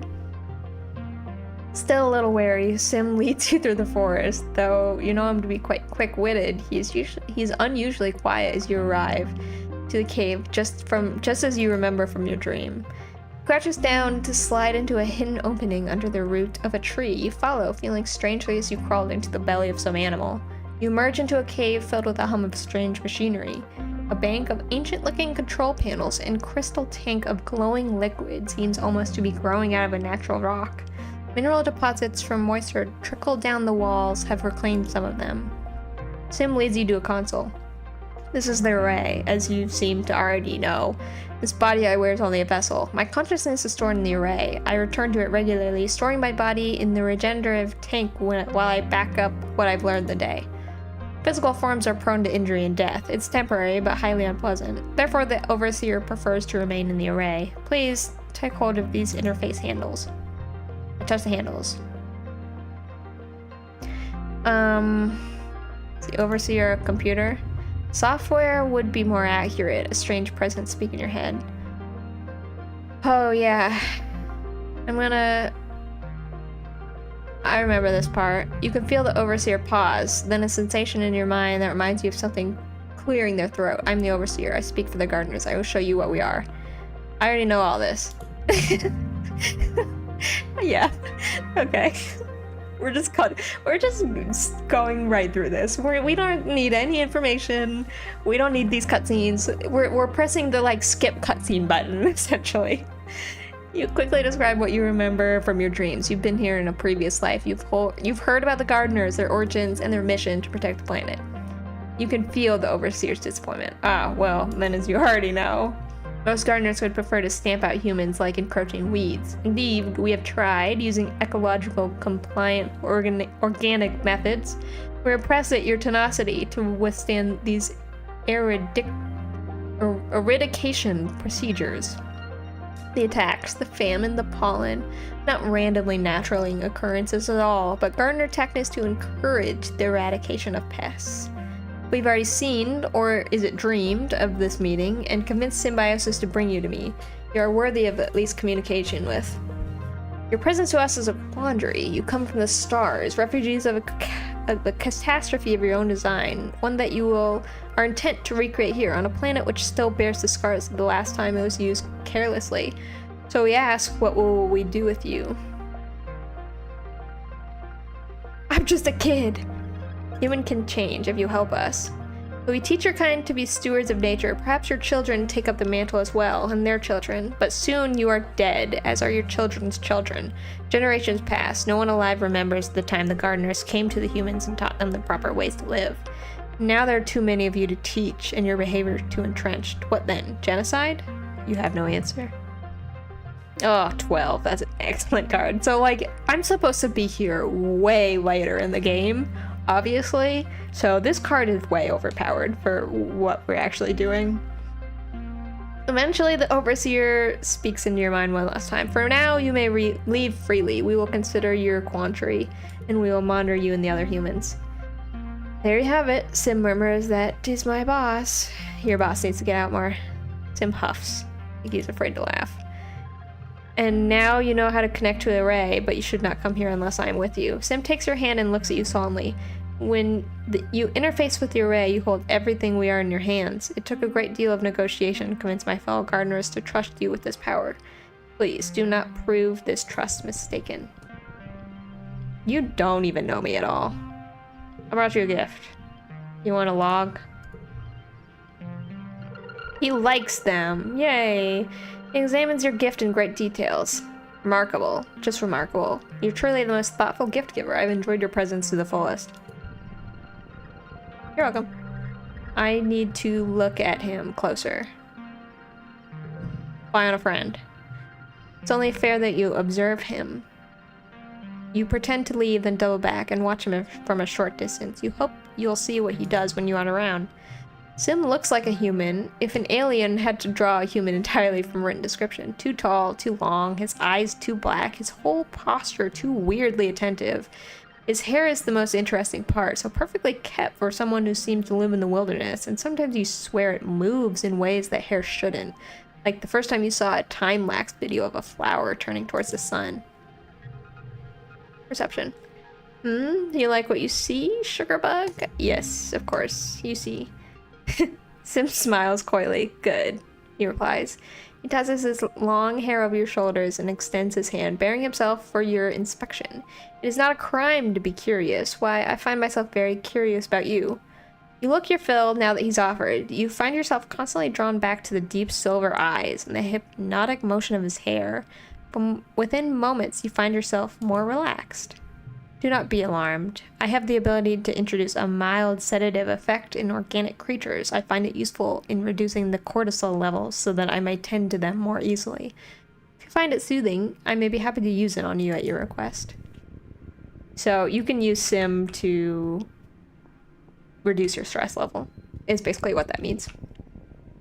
Okay, we've unlocked Sim. I love Sim. He doesn't really... I mean, his storyline does play a part in... if you want to disconnect the array or if you want to befriend the gardeners, but that's just like one possible ending that you could choose of 30 different endings, so, you know. You don't need to befriend Sim to save anyone, is what I'm trying to say. You find Dis sitting on a large flat rock on a hilltop, eating a sandwich. I'm gonna join him quietly. Sit down next to Dis and get your own lunch. You listen to the jungle sounds and think of how nice it is to just be free, not confined to a tiny box. Then out of the blue, the rock you're sitting on stands up and start walking. You crouch and look over the edge of the rock. You're a couple of meters off the ground, balancing on spindly legs like a spider. 8, 10 of them, evenly spaced. Stressful event, plus 10 stress. Ugh. You realize the rock also has eyes at regular points, which you've mistaken for shiny black pebbles embedded in stone. One of them swivels up to stare at you. You gulp and try not to scream. Try to be brave. Let's get some 4s. I got stacks and stacks of 4s. It's pretty good. Do that here. 18, nice. 12. That's such a cheap card at this point in the game. My god, it doesn't even seem fair. The next highest card we have is like a 6. Let's do a 2 and a 2. I guess I could do a 2 here. 23. 4. Card to the right becomes a 3. Plus 1 of them first, plus 3 first or last. Let's go here. This can be a 4. This will be a 3. 2, 3, 4. 4, 4, 6. Nice, nice, nice. That's pretty good. Bravery, kudos. Biologically fascinating. Plus 1 animals. You're too busy taking mental notes about this creature's anatomy and behavior to worry about your own safety. After a minute, the creature crouches down to look at something and the two of you jump off. You're impressed that Dis kept his cool and you tell him so. Actually, I was kind of freaked out. Do I need to keep exploring or can I go back? Let's keep exploring. This one gives us minus stress. I could do that.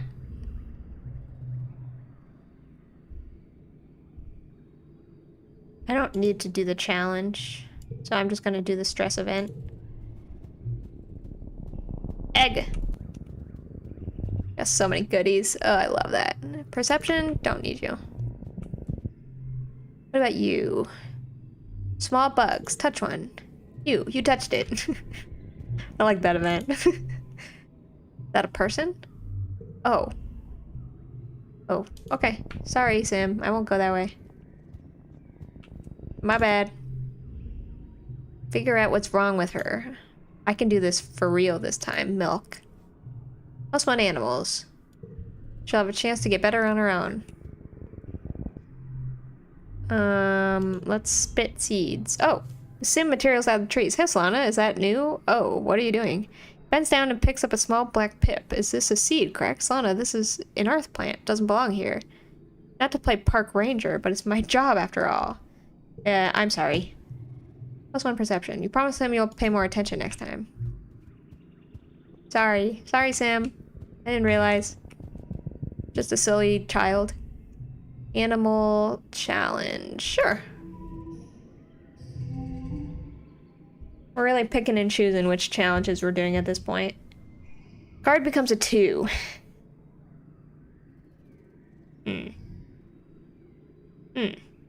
Okay. I don't really want any of mine to become a 2.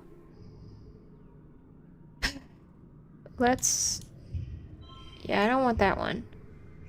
Let's do +2 to cards with gems. What if I do this, and I'll put a 2 here? That's not bad. I don't get any bonuses, but... I'll go here. No. 6. Card becomes a 2. This card becomes a 2 thing is really yucky.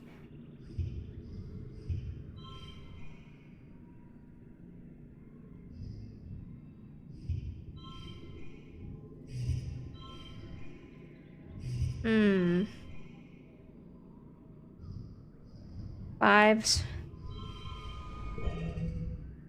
We've got a 6. We've got a 5. I don't want 10 stress, please. We got a 3. We got a... We could stack some 2s. 21. What does this do? 22? Oh. It's a good stack.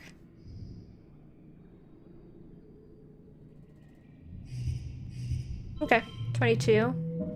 Out of 28. Well, that's because I didn't play the one that gives me +10 stress.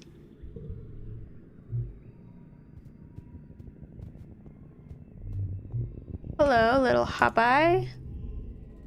Toughness challenge. Oh, okay, sure. I don't usually get a lot of toughness challenges, so sure. Card becomes red. I could do a 5. Oh, that becomes a 6.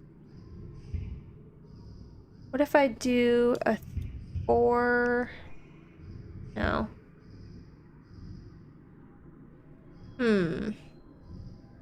Could do a 5, 4, 3. Yeah. 6, 5, 4. This will make it go up to a 6. 2 6s. What if I don't do that? And I put a 0 down. No, not a 0. 21 versus 22. But this one is really good when it's paired with a bunch of yellows. So let's save that for the next round. Card becomes physical red. 4, 3, 0. 5s. Card to the right becomes 3. That'll be a 6. I think that this will be better. Yeah, 24. That doesn't make a difference. Okay, not the best, but that's okay. Cute little creatures. +2 toughness, +1 animal. I'm too worn out. That is a-okay. You're back. You spent the month exploring. I sure did, didn't I? Alright, early dust. Whose birthdays? Early dust. We've got Anemone's birthday and early dust. Would you like an egg? Do you like cake? I think you do. I'm gonna hold on to it, just in case. It is my birthday week. Yes. Hello, Tang. You spot Tang sitting in a large boulder. She's eating a pressed soy bar ration. What are you doing? I hit the limit on the number of consecutive hours they're allowing me to work in the lab, so I'm taking a break. How dare they? That's what I said. They just think they can boss me around because I'm younger. I'm smarter than any two of them combined. Ugh. I just want to work, you know? It's so frustrating to be deep in the zone and feeling like I'm just on the precipice of discovery, and then someone tells me that apparently my genius is taking too long. I want them to treat me like I belong here, the way Dr. Instinct does. She actually respects me. They're just jealous that she likes me more. Oh. I thought the nutritional uptake of the bar would be quicker than a real meal, especially after taking into account the time required to walk to the cafeteria. She trails off, realizing she's clutching your jacket and pushes you away. My apologies. I am regrettably, it seems, only human. Sometimes it feels like I'm a prisoner in my own body, like I can feel myself trapped in it, this stinking sweat bag of meat and bad impulses, stuck with the burden of keeping it alive every day for the rest of my life, and... say nothing. Tang takes a few seconds to compose herself, blotting her eyes daintily with her knuckles. It's just this resentment for my physical form. It reminds me of when I was little, and an instance used to gene tech to give me this body, the right body. Only this body's wrong too. It's right in a lot of ways, but it's still imperfect. It's still human. If I were an AI, everything would be more simple. I could just do my work. I could just do what I'm good at. No messy biological functions, no emotions, just clear and beautiful purpose. I hate this. I hate this feeling. I'm always here to listen. Let's do friendship. I apologize for being all wet on you. It won't happen again. No, that's okay. +6 if this is the highest value. That's never gonna have the highest value. But okay. You want a root? Here, take a root. You're welcome. Hey, Tammy, you want a flower? It's my favorite flower. Yes, I know. Flower. Hey, you. I have a crystal for you. Man, we're really building up. Cal. Take this.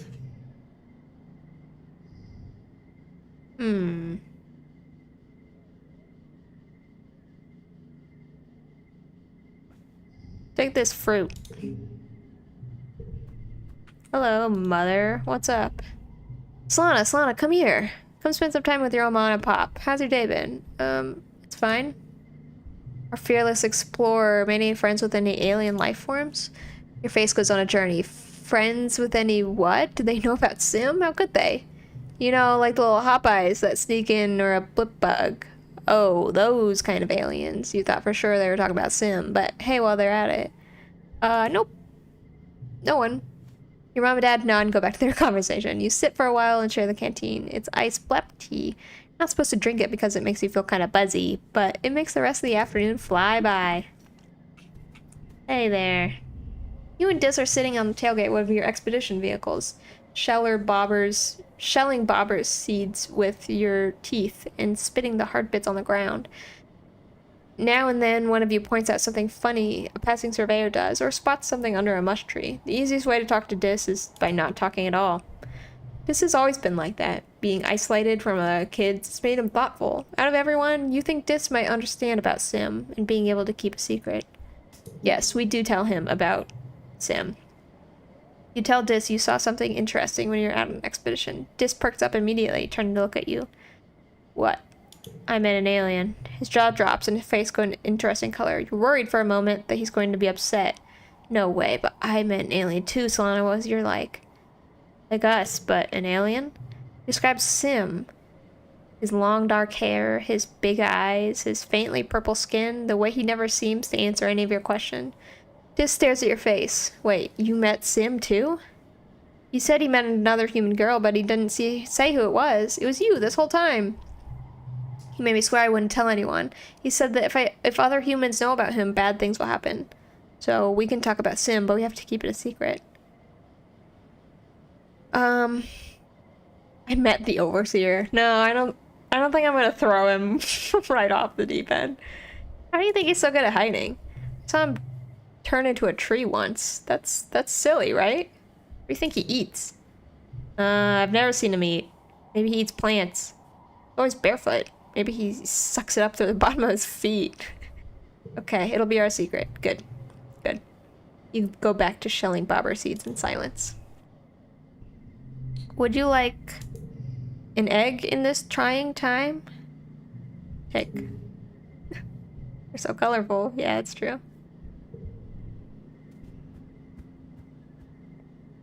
Okay, I think I did everybody. I'm stressed out, so let's... I would really fucking like to sell some of my shit. I would really, really like to be able to do that. Plus 50 combat, holy god. Autoplay's best hand. Oh. That's pretty good.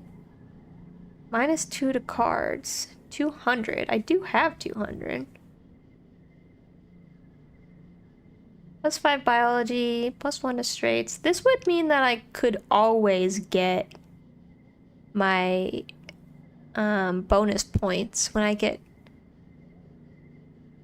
checks. But for 200 kudos, like, that's a lot of kudos. -2 to cards. Oh. I don't think I'm gonna buy anything, but I like the look. Alright, what do we want to do? Let's work on maybe engineering a little bit. My engineering is a little bit low. I could also maybe use empathy some more. I'm kind of waiting for the next group of people to come in because then I can really start stacking up empathy. Once I get the bar built, my empathy is going to be through the roof. So I don't want to focus on it too much, is what I'm trying to say. Creativity I genuinely don't care about. Engineering, I think I will maybe work on a little bit. It's good to have. Study engineering. 1 engineering, 2 reasoning. Okay, you're headed off to lunch break when you see Mars and Tang sitting together in the engineering break room. Tang is eating a sandwich, barely holding her head up on her hands as she pouts to Tang. Come on, you said we're gonna hang out after lunch. Aren't you done eating yet? Tang takes a slow, deliberate bite of her sandwich and chews while making eye contact with Mars. It goes from funny to awkward to hilarious as Mars's face falls and she puts her head on the table and groans. Proper mastication is important for digestive health, Tang answers primly. You can masticate in private. What are you reading? And how is it more important than me, your best and only friend on the planet? Just something for work. It's really interesting. I don't know Dr. Instant was so well published, even though she's only 25 when the Strata left Earth. She's practically a prodigy like me. Absolutely fascinating. We're so lucky to be in such an accomplished researcher here as Vertumna. Let's read over her shoulder. Hey, I'm here. Take a seat. Catch a few words. Recombinism, tissue tropism, RNA, protein sheaths, intrinsic immunity. Maybe something to do with viruses? Without further examination, it's hard to tell. Tang notices you looking and shuts off her holobomb, shooting you a cool look. I just want to learn. +1 help tangent. Tang looks startled but pleased. She turns her holopomb back on and tilts it so you can read along. It's dense but interesting. I didn't know you were interested in Instance Older's work as well, Solana. Perhaps we could work together to parse the next section. It's particularly challenging. OMG, nerds. Look at you two eggheads. Better you than me. Tang graces you with a small, thankful smile. You'll be eating for half an hour, Tang. Come on. Please, can we do something fun before some rampaging Xeno eats us? We're both too pretty to die of boredom. You think I'm pretty, Mars? She asks, seeming genuinely curious. Mars sets her hand on top of Tang's. The prettiest, she swears, her other hand over her heart. Even prettier than me. Well, I mean, I win in the looks department, but I think smart women get, like, extra points. Tang says, putting her hand on top of Mars's hand and leaning in to fix Mars in an unusual, flirtatious expression. Yes, do tell me about my great beauty. It's all I live for. Mars laughs and tosses her hair over her shoulder, and you tune them out in favor of eating your lunch before you're expected back in engineering. I like the Mars Tang cutscenes. They're always pretty funny, honestly. Alright, card becomes a 3. That sucks. Let's put a 1 here. Oh, or I could put my gem. +1 for each gem. Let's do that. Gem. Gem. 6. What if I go 6, 5, 4, 3? 28. That's pretty good. Yeah. Reasoning, stress, kudos. Time for Vertumia! Yay, the celebration! Good fortune. This year you have a lot to be thankful for. As you file into the main square, you see a feast table laden with literal fruits of your labor. Great big piles of foraged food compete for table space, with tureens overflowing with potatoes and corns, all steaming and gorgeous in the high dust sunlight. It was a lot of hard work, but you can be proud. You did this. You helped. Yunkat takes her place on the stage. My, welcome to another Vertumia already. Let us enjoy our blessings together. The colony applauds. Everyone clears away the chairs for the annual competition. I, of course, will do the science fair, as that is what we do. She reworked her project from last year. You remember it, something terribly complicated about cell differentiation. She melted down when Dr. Inton pressed her on something, but this year she's all business, back and better than ever. She's not only corrected her error, but added a ton more complexity and depth to her analysis. Instant listens intently and congratulates her on a marvelous comeback. Tammy, it's your time to shine. I love Tammy. For our project, Tammy explains the science of baking and how the humidity here affects baking bread. It's bad science. She doesn't actually explain how, just that it does, but it involves free samples for the judges. As she explains her creative substitute, it's clear she was doing some science, just not what she said she was doing. Half marks for scientific process. You're up next. Yay, me! 5s, 4s, 3s. Sure. 5, 4, 3. 17 to start. Not bad to start. 5, 4, 3. All cards to the right become blue. Oh. 3, 2. Oh, wait. Wait. Pause, everyone. I need to put a 3 here. No. +1 to mental cards. Oh, I see what happened. I get it now. If I put you down, 2, 3, 4, 5. Nice. I've got kudos to spend, so it's fine. -2 to neighboring yellow cards. 5, 4, 3. This will not be a 2 anymore. That'll be a... No, I don't want that. That'll be a 4.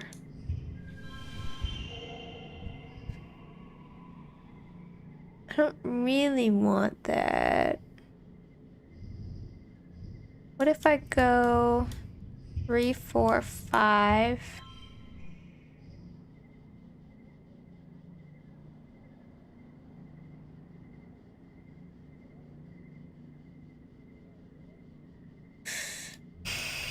That's not totally what I want either. 2. Pause. Thinking. 2, 4, 3, 4, 5. And then I can do a 4 here. 4, 5. Get red here. That was okay. +2 reasoning, -1 kudos. You've been studying the yearly attacks. They only happen during glow, but why? You've been graphing and analyzing surveyor data on the animals and discovered the attacks don't correlate with natural behavior and migration patterns. You thought at first it was a wormhole might agitate them, but it does put off a low frequency waves during glow that haven't yet been studied. So a year ago, you started monitoring the waves and realized that there were actually 2 waveforms, one from the wormhole and a weaker one based somewhere on the planet. During glow, when the vibrations from the wormhole are present, it seems to activate something in the planet's frequency, making it stronger and more complex. These frequencies run right through the colony like targeted beams, drawing animal migrations closer. Almost as something summoning the animals. Oh. +2, friendship, Tammy, memory, popular. Man, that was an excellent science fair. The judges are amazed. This is a huge breakthrough. And it happened just because you wanted to win the science fair. Yeah, true. You have a lot of work to do to be able to use the theory for forecasting the next attack, but Rhett's excited to study it further. You win the science fair, hands down. And then you take a few days off. They organize a giant sports ball tournament, and Anne sets up a food stall serving sweet watato juice. The party just keeps going, and it's great. Yay! I love that. Alright, mid-dust. Okay, we're gonna take a quick break so I can go and get some water, and then we'll be right back.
Alright, we return. My PNG, it's broken. Please hold. For one brief moment.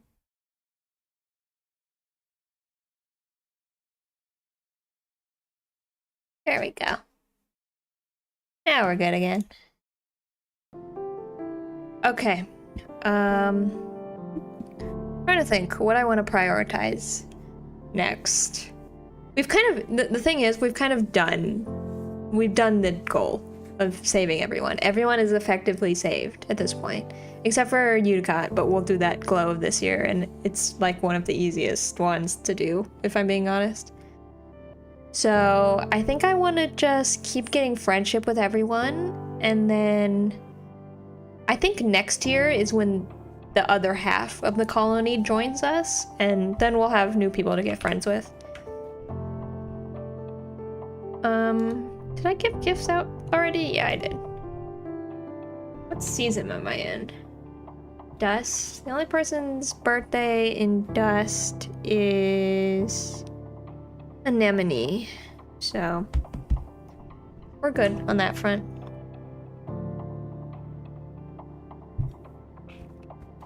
Did I talk to everybody already? I don't think I have. Okay, let's do some governor events. I want to work in the depot. Organization, persuasion. Secret Fun Time Club. Mars brings the meeting to order. Tang reads the meeting minutes of the previous meeting. Tammy serves flowery tea and soy sweets. First order of business is that I'm instituting a new rule. Rule 5. All members of FSC must wear uniforms. What? She taps her holopalm and shows you the uniform idea. Black pants and dark blue shirts with high necklines and billowing at the cuff. She definitely designed them according to her own taste. Okay, but let's design better ones. Wow, I barely have... My creativity is 14. I barely have enough for that. You spend the next hour designing the club uniforms, and everyone takes part. It becomes ridiculously elaborative. Tammy wants to add tassels to everything, and Cal insists it should be huge cowboy hats. Mars gets into a heated fight with Anemone over the type of shoes allowed, until Tang calculates how many kudos it would cost to print one of the uniforms on nanoprinter, and you all realize you couldn't afford them anyway. +1 for each gem on other cards. Okay. You come to a compromise. Instead of uniforms, you all wear a lapel pin with the club's logo. That seems fair. Let's see. Let's get some 6s, 5s. Oh, that's a 6 now. Oh, I can do... Oh, yeah. 5, 6, 7. 4, 5, 6, 7. And I'll just put an extra 4 there on the end, just for the heck of it.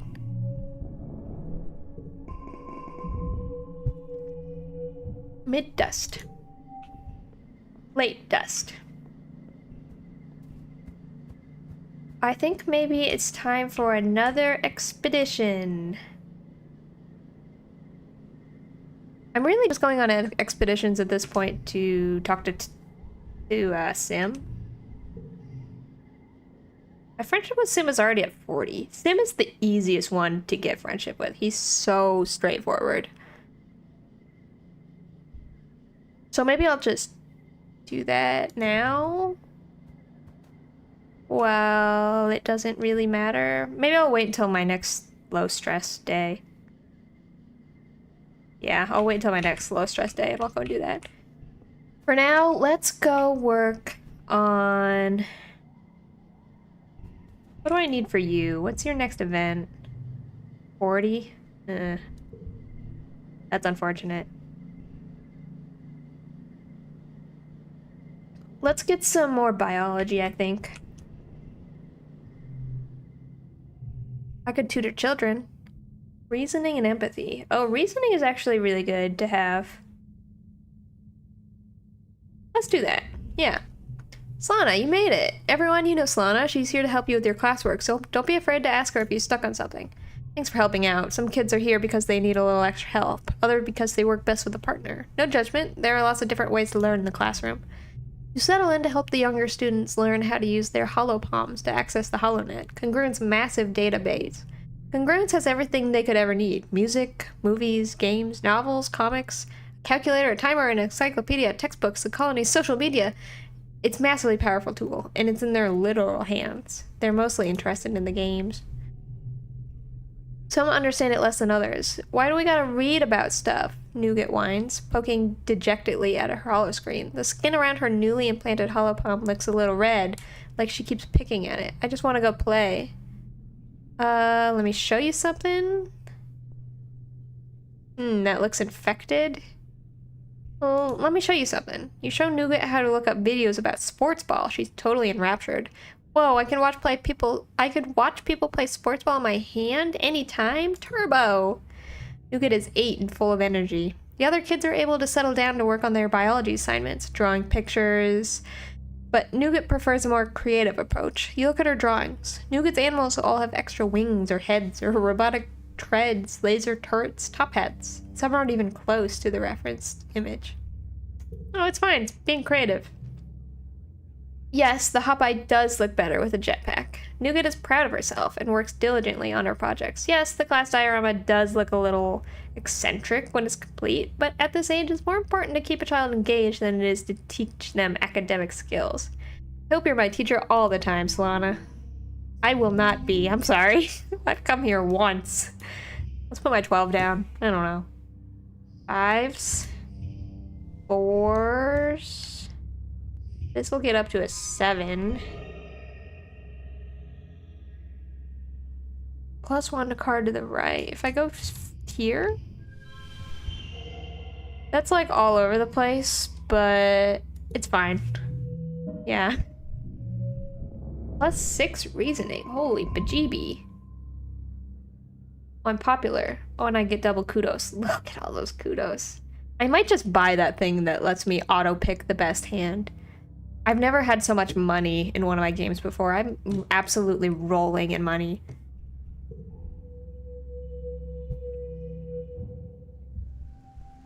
Early wet. Alright, let's keep doing events like that to get more kudos. Oh, it's birthday time. Whose birthday is it early? Mars, I think?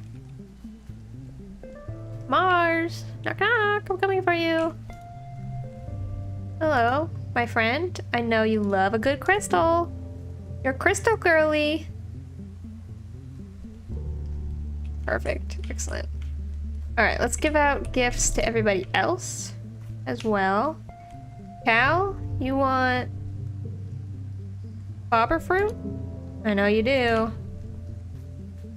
Nam, you like egg? I have 10 of them. You can have one. You want to study together? Oh, reasoning 40, yeah. 4, smart for my age. I'm not working on school anymore. Chief engineer instant says I'm smart for my age. My talents are wasted in school. Ugh, it's so much work though. Honestly, maybe it would be better to be like everyone else. Unintelligent people seem happier. Well, thanks. +1 reasoning, +2 friendship. Just then, Nem and Nougat go tearing by with a sports ball, hollering at the top of my lungs. Second thought, forget I said that. I'll keep being smart. I don't think I have any... I do not have any of the roots. That is not very good. Their birthday is coming up. Maybe I'll go out there. I'll go on an expedition and get them some roots for their birthdays. Oh, hi. Hey, Solana, I have a present for you. Open it, open it. It's a doll. Her name is Dolly. I'm making them for all the kids I babysit. You told me once your favorite toys are dolls, so I thought you might like one. Reject her gift. No, absolutely not. Thanks. I love it. You thanked Tammy for a gift, and she clasped her hands in front of her heart. I'm glad you like it. I worked really hard on it. Oh, you're so cute, Tammy. Such a cute lady. Okay, let's go out and get some things because our friends' birthdays are coming up in 2 days and I don't have any roots. Where did I go? I went to Did I search nearby already? I did. I think I should go to the plains next. Let's save, just in case I've already been there. This is gonna be 4. Go to the plains. I'm fairly confident I haven't been here this season, but I maybe have, and I may be lying. That's also totally possible. It looks like I am indeed lying. I've maybe been everywhere. Yeah, it looks like I've been everywhere. Well, I guess I could just do some events while I'm here. Oh, you can lower my stress for me, can't you? Hello, Sim. Looks like he's choosing his words carefully, considering what to say. Hello, Solana. Good lunch? It's a zucchini sandwich. What is zucchini? It's an edible plant from Earth. Explain to Sim that zucchinis are boring, but about the only thing that grows here. And the bread is made of grain that grows in geoponics, which is fed through the grinder to make flour and then mixed with yeast and salt and baked in an oven. Sim is riveted. What else? There's mayonnaise? What is that made of? Oil, water, emulsified by soy protein. You explained that it would normally be made with eggs instead of soy protein, but the decision was made long before you were born that the colony would rely more on plant-based protein to avoid the ecological burden of caring for domesticated animals on board of the stratospheric. Why 2 pieces of bread instead of 1? Why does the bread go on the outside? It's because... Wait, why do you care? It's just that humans are so fascinating. I mean, it's just that my people conceptualize time on a quite different scale than humans do, so we're rather boring. Or no, predictable is more of the correct word. It lends itself to a far lesser degree of chaos. Humans, though, now you are a rather chaotic species, aren't you? I'm only one short generation. In only one short generation, you completely reinvent this society to adjust to life on another planet. Novelty is something of a, well, a novelty in a stable system like this. Why, even this is new. I have no need to cover my body for protection, and certainly feel no social or moral obligation. Sim extends his arm, preening. How did I do? Do you have anything that needs covering? Yeah, let's ask him that. Sim blinks rapidly and smiles. Well, that is an interesting phrasing. Regardless of what is under my clothes, the phrasing of your question implies that I would feel a need to cover it. The answer to that question is no, I do not feel I need to cover anything on my body. Perhaps it's not the answer you crave, but it's one you deserve for the time being. Okay, that's fair. +4 if this is the only blue card. That card kind of sucks. You have a million questions for Sim. Why does he speak your language? Where do you get the clothes? How do you know your name? I would answer your questions if I could. I'm afraid, however, it's simply not the time. Was yours saying the trees have ears? I like the feel of those words in my mouth. Your language is so beautifully complex. You watch Sim walk down the hill and disappear into the trees, as if he had never been here at all. Not even the grass is bent in the place he sat. I want to... Can you calm me down? Of course. 5. Yay! Stay safe out there. I will. Take an even closer look. This time you'll catch him doing something weird and alien. +6 if card to the right is blue. Oh, that's pretty good. You send a survey drone to follow him and watch their hopalm as he heads into the forest. He comes to a still pond and crouches by it, staring intently into water. Then with a flick of the wrist, he snatches an eel from the depths and bites its head clean off.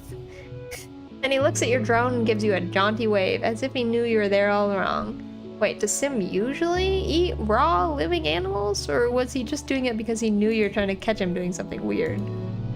We'll never know. I brought you something. It's a log. God bless you. Remarkable. You're the most thoughtful gift giver. Yeah, you're welcome. Anything for you. I've got 30 of them in my back pocket. You can have them. Alright, let's go to the very end and see if there's anything special there. That's why I love Sim. He doesn't have any hated gifts. Every gift that you give him, he's like, wow, this is incredible. This is the most amazing thing I've ever seen in my life.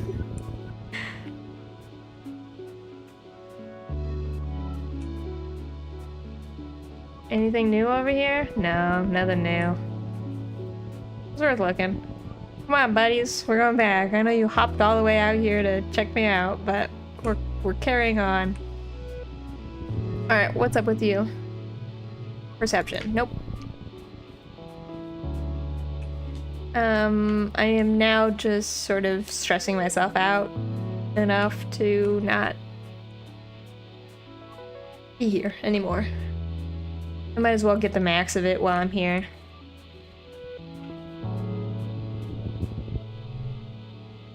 Perception, animal handling. Document the flora. You've spotted some kind of baby photosynth, all shaggy purple fur with leaves growing out of its cap. Okay. +1 to physical cards.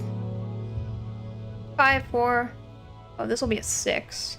Oh, I could go 4, 5, 6.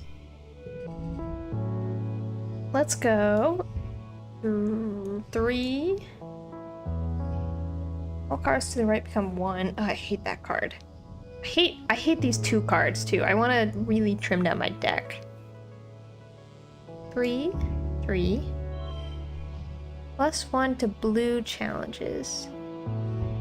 2, 2. 6. Let's get our 4s here. Oh, I could get a red 4. 4, 4. And then we're just gonna put down, let's flip you 2 and put you down 24. 24 out of 25. It's fine. Cautiously crawl up beside your subject, raising your hollow palm to get a best close-up possible. Ouch. Stress. Kudos. Perception. Just so your camera takes a photo, your subject bites you. On the bright side, you got a shot. Yeah, true. Alright, we've probably got enough time for one more event. And then I think I'm gonna spend probably the next... Well, I have to rest. And then I think I'll spend the next 2 seasons working on engineering, because I want to try to unlock robotics for the second half of this excursion.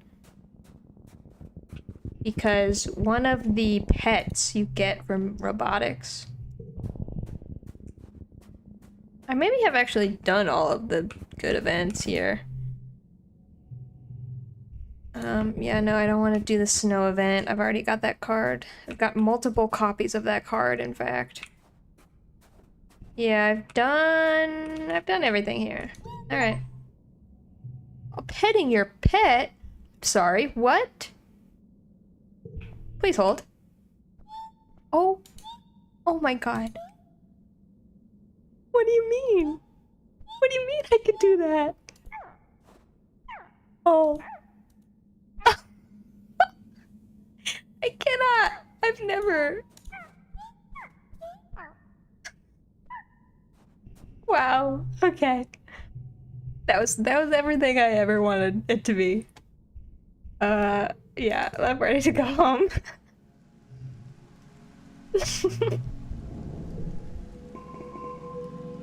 Alright, I'm not totally stressed out yet, so I can...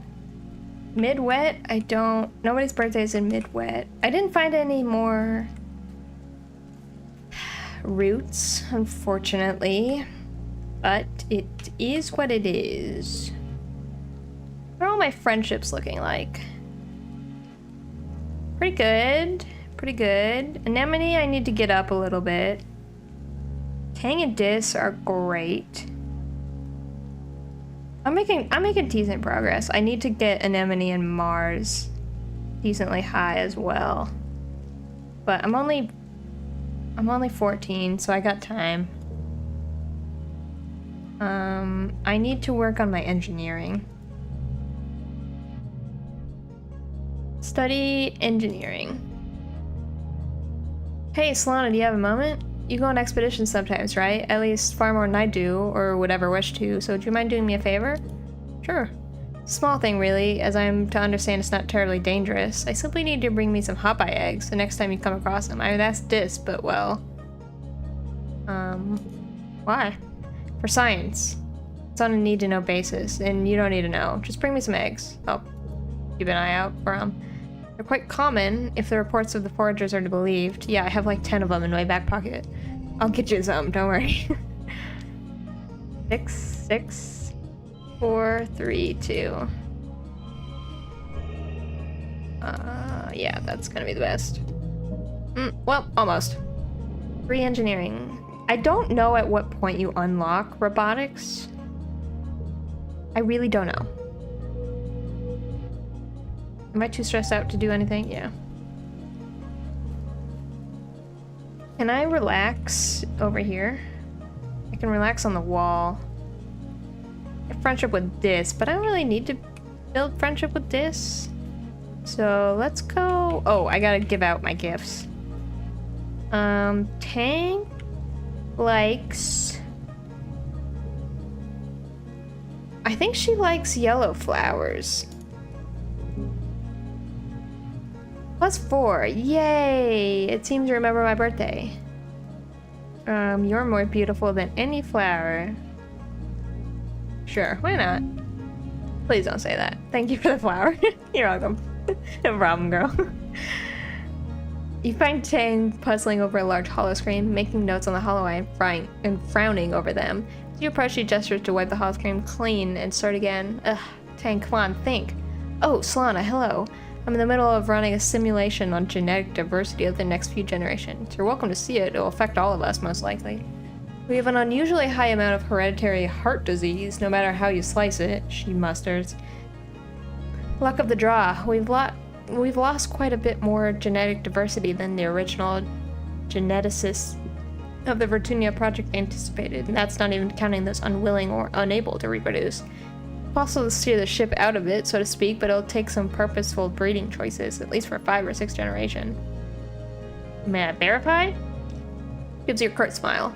It sounds crude, but the colony will need to accept a certain level of oversight in the matter if we intend to survive, genetically speaking. Artificial insemination of material from Earth donors, even in love matches, for example. It's terrifyingly complex, isn't it? Imagine this process happens all the time naturally. Why, any sweating beast can squirt a child into the dirt. Well, that is one way to think about it, yeah. It's all proteins and luck, but the end result is this. She waves her hand over a massive chart. It's beautiful in a way. On a long enough timescale, we can predict the genetic drift of a species. In the fact of the matter, what if family bonds matter? It's not as if sharing genes with someone guarantees you'll be a strong family unit. Does anyone really like their parents? Sounds kinda eugenics-y. What? Sana, surely there's a middle ground between eugenics and everyone dying of preventable genetic diseases, especially in first critical generations. Yeah. But still. She rolls her eyes. Whatever, I'm still gonna run the simulation. When you and your inbred great-great-great-grandchildren interface with my conscious that I've uploaded in the Colony AI, I can tell them I was right. As for my own family, I feel no allegiance to them based on blood. If I had no family at all, that would be acceptable. What about this? Ugh, I'm ashamed we're even related. All he does is mope around the colony all day, crying and moaning about how nobody likes him. Do you miss your mom? You mean the depressed drunk who died when I was a kid? No, not at all. If it wasn't for Chief Stewart Ann, I probably wouldn't even be alive. You want kids someday? Truthfully, I'm not entirely certain I could bear children. There must be limits to my gene-engineered body. I certainly didn't experience puberty to the extent that Mars and Tammy did, for example. Besides, children would only distract me from my work. Chief Engineer never had children, after all. I think that's admirable. In some ways, I'm the child she never had, and she's the mother I wish I did have. We became close when we started my gender affirmation process. It was so obvious then, but we were kindred spirits. As I would come to checkups and observation, we'd talk about science behind the process. Of course, I showed an interest in it. Instance fostered that in me. She supported me. Unlike my own mother, who, by that point, had ceased to find joy in almost anything. What would I be without Instance? The only thing I have in my life are what she gave me. Not just this body, but my passion, my hard work, my achievements.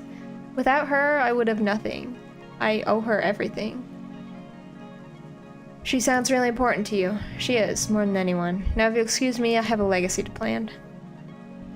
Okie dokie. Dis, I don't have any roots. I know that Dis also likes the, like, strange devices, but I don't have any of those either. I know he hates cake for some reason. He's, like, the only character that hates cake. Everyone else fucking loves cake, and he hates cake. You want a flower?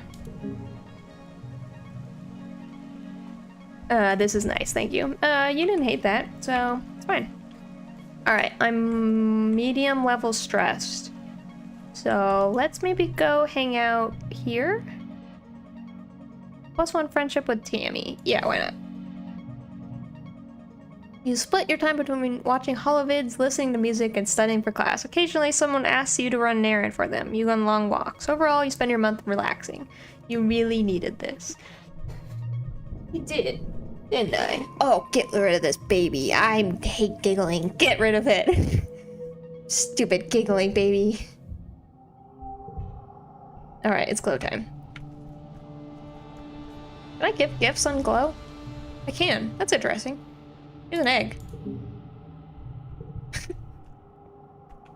Who else is out in glow? This, probably? Crystal. Hey, do you want a log? Thank you. I'll find something to do with it. Yeah, it's fine.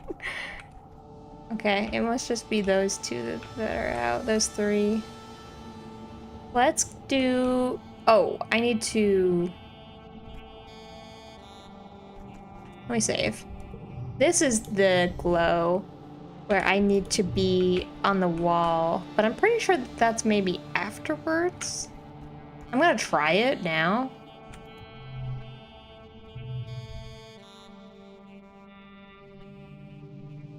I'm fairly confident that it's afterwards.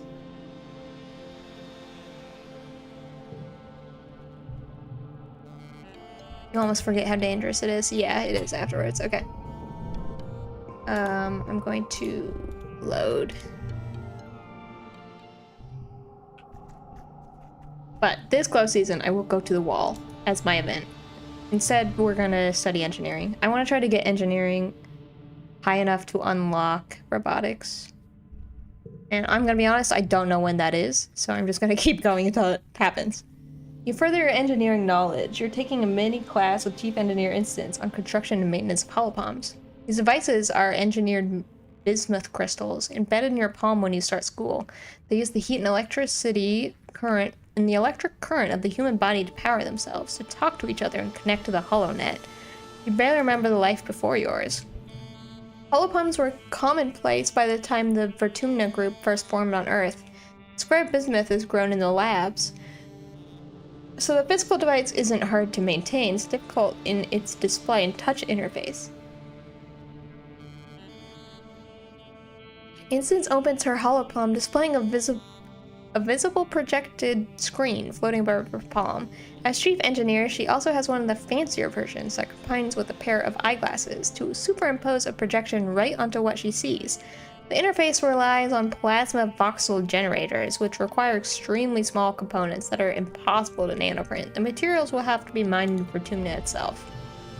Is it possible to hack these devices? If a biological or electronic interface is so thin, is it possible to hack a human body? In a way, we've already begun to hack the human body. What do you call gene tech? Everything the body does is capable of depends on 4 nucleobases in different configurations. There's no difference than congruence. Human and artificial intelligence are both built from a limited code and are transformed into more by building. Your genetic enhancements, super hearing, sight temperament, increased resistance to fear, are all present in human genomes and unlocked by the power of science. Download your own mod. Oh, yeah. What module did you choose? Ooh, something to help find lost objects. Yeah, that one. Ding! Ah! Portion of Congruent's immense and miraculous intelligence, now dedicated to making sure you never lose your canteen or sunglasses. Isn't technology great? Yeah, it is. Alright, let's put my 12 down, obviously. My cheat card. 4 fours. 6. And that'll become a 3. I guess it doesn't really matter which one I put down. 34. Why? This is yellow?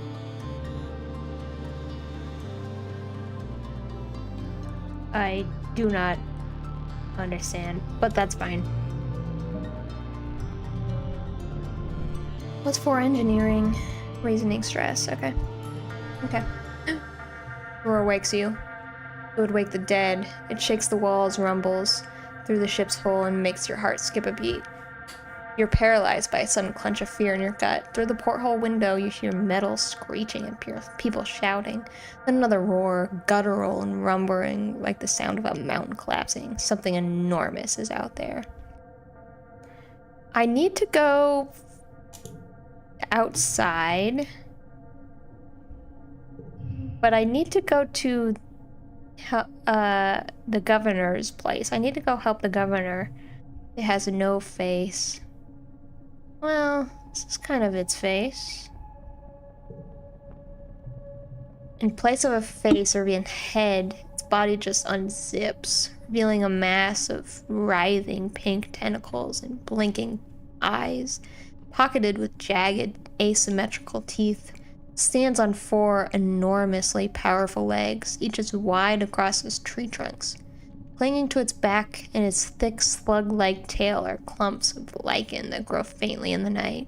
The creature is nearly twice the height of the greenhouse. It's standing on top of a flattened one, the wreckage of lattice and plants all around it, flickering from light from the plas rifles and stun glugs, light it from underneath, and the stench of ooze is thick in the air. You see Nem and her brother Calm darting in and around its legs with their twin shocks of red hair. The faceless creature lurches into another greenhouse, oblivious to the soldiers trying to herd it away. The monster left a trail of destruction from where it was smashed right through the walls, smaller creatures pouring in through the gaps and heading towards command. You watch helplessly as the hordes of animals storm command. It's too far away to hear the screams, but Governor Udcott is inside. I have to go save her. The small creatures are making a beeline for command, slipping into the heart of the colony while the fence squad is distracted. The line of slinking, many-like beasts pass by easier targets, moving with eerie, almost tactical purpose. What's happening, you have to stop them. The scene of command is chaos. The blastors have been protected with the bridge from depressurization in space, are held open by a mound of corpses, both human and animal, and inside you hear Governor Udcott screaming for someone to help her. We're coming! We're coming to help! Cards gets +2. Ooh. Oh, this would be a big money card. 6.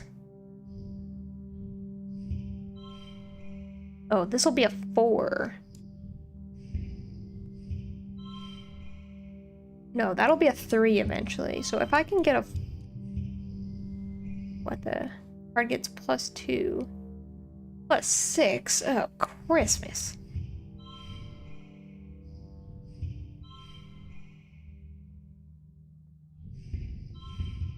Four, 5. That's 20. 18.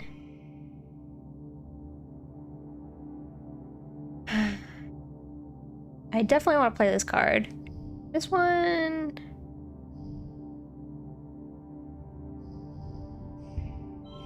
$16. Yeah, let's get our blues down.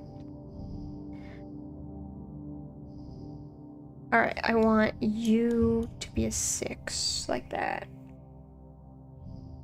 Man, that's such a good card. Card gets +2. I can make you an 8.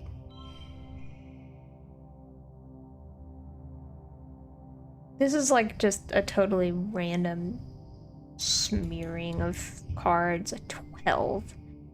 Christmas. I could do matching 2s. And then I can just put something down here. Doesn't really matter, I don't think. 6, 5, 4, 4. +1 for each gem. 6, 5, 5, 4, 4, 28. That's not bad. Out of 33. Oh, that was so bad. Man, what am I doing? You beat back enough beasts to help Utica escape from the bridge. As you shelter under a meeting room table, you hear horrible noises from the rest of the ship. Metal screeching, the terrible abominations roaring, the sound of the creature outside tearing their way through the hallway and trashing everything. Suddenly, the ship lurches and drops a few feet, buckling under the weight of something massive. Out the porthole window, you see a flash of pink tentacles slap against the side of the ship before the faceless abomination outside crashes to the ground, taking the entire wall of the ship with it. Utica sobs quietly into her hands in the sudden silence. You wait a long time until concurrence gives you the all-clear. Oh, the council calls an all-colony meeting to face the aftermath of the attack. In the oppressive glow of gloom, you gather near engineering with the other survivors. It's one of the few buildings still standing. The corpse of the Faceless still sits in the caved-in wreckage of the Stratospheric, spilling its flaccid pink tentacles from its horrible zipper-tooth maw. It's already beginning to stink. At least the governor survived. Governor Utica takes the stage and thanks you personally. Because of your bravery, the colony still has a leader. She also acknowledges the bravery of the defense squad, citing the heroism in taking down the Faceless. If only it had gotten away from them and stampeded right into the Stratospheric. At least they'd stop it before it got to engineering, and it would have activated the reactor and left a crater the size of an asteroid impact. Geoponics is gone, the greenhouse is destroyed, and fields trampled. With the loss of hydroponics, you'll inevitably have to start rationing what's left. The entire front half of the Stratospheric has been destroyed. The living quarters, the canteen, the garrison, the lounge, even the creche. It's all gone. It's only by some stroke of luck that people hiding in the creche weren't killed. Governor Utica solemnly reads the name of those who lost their lives. Too many. You all stand for a moment of silence. You feel the weight of loss like a blow to your chest. Nem and her family cry out when her brother Calm's name is called, and their quiet sobbing continues through the silence. So Calm is the only character in this entire game that it is impossible to save, which is really sad. With the living quarters destroyed, everyone moves into the engineering wing for shelter. You're crowded into the classroom with other families. The adults try to make it seem like a sleepover, but you're all still so shaken. Tammy doesn't return to the classroom. The little one's got out okay, but she's still in med bay and will be for a while. Em cries about her brother and screams at anyone who tries to comfort her. Eventually, you just ignore her grief, as painful it is to hear the sobbing at night. In morning. You feel like you've been awake for days, and you'll never fully sleep again. You try, but you can't. You keep jerking awake, crying out in fear. Eventually, you fall asleep sitting up, held in your father's arms. Your sleep is fitful, but mercifully dreamless.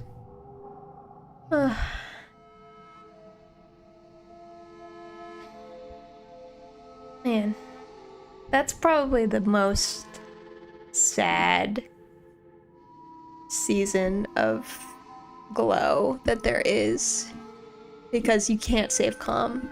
You can take down the Faceless. You can kill the Faceless successfully, but you still can't save Calm, which is really sad.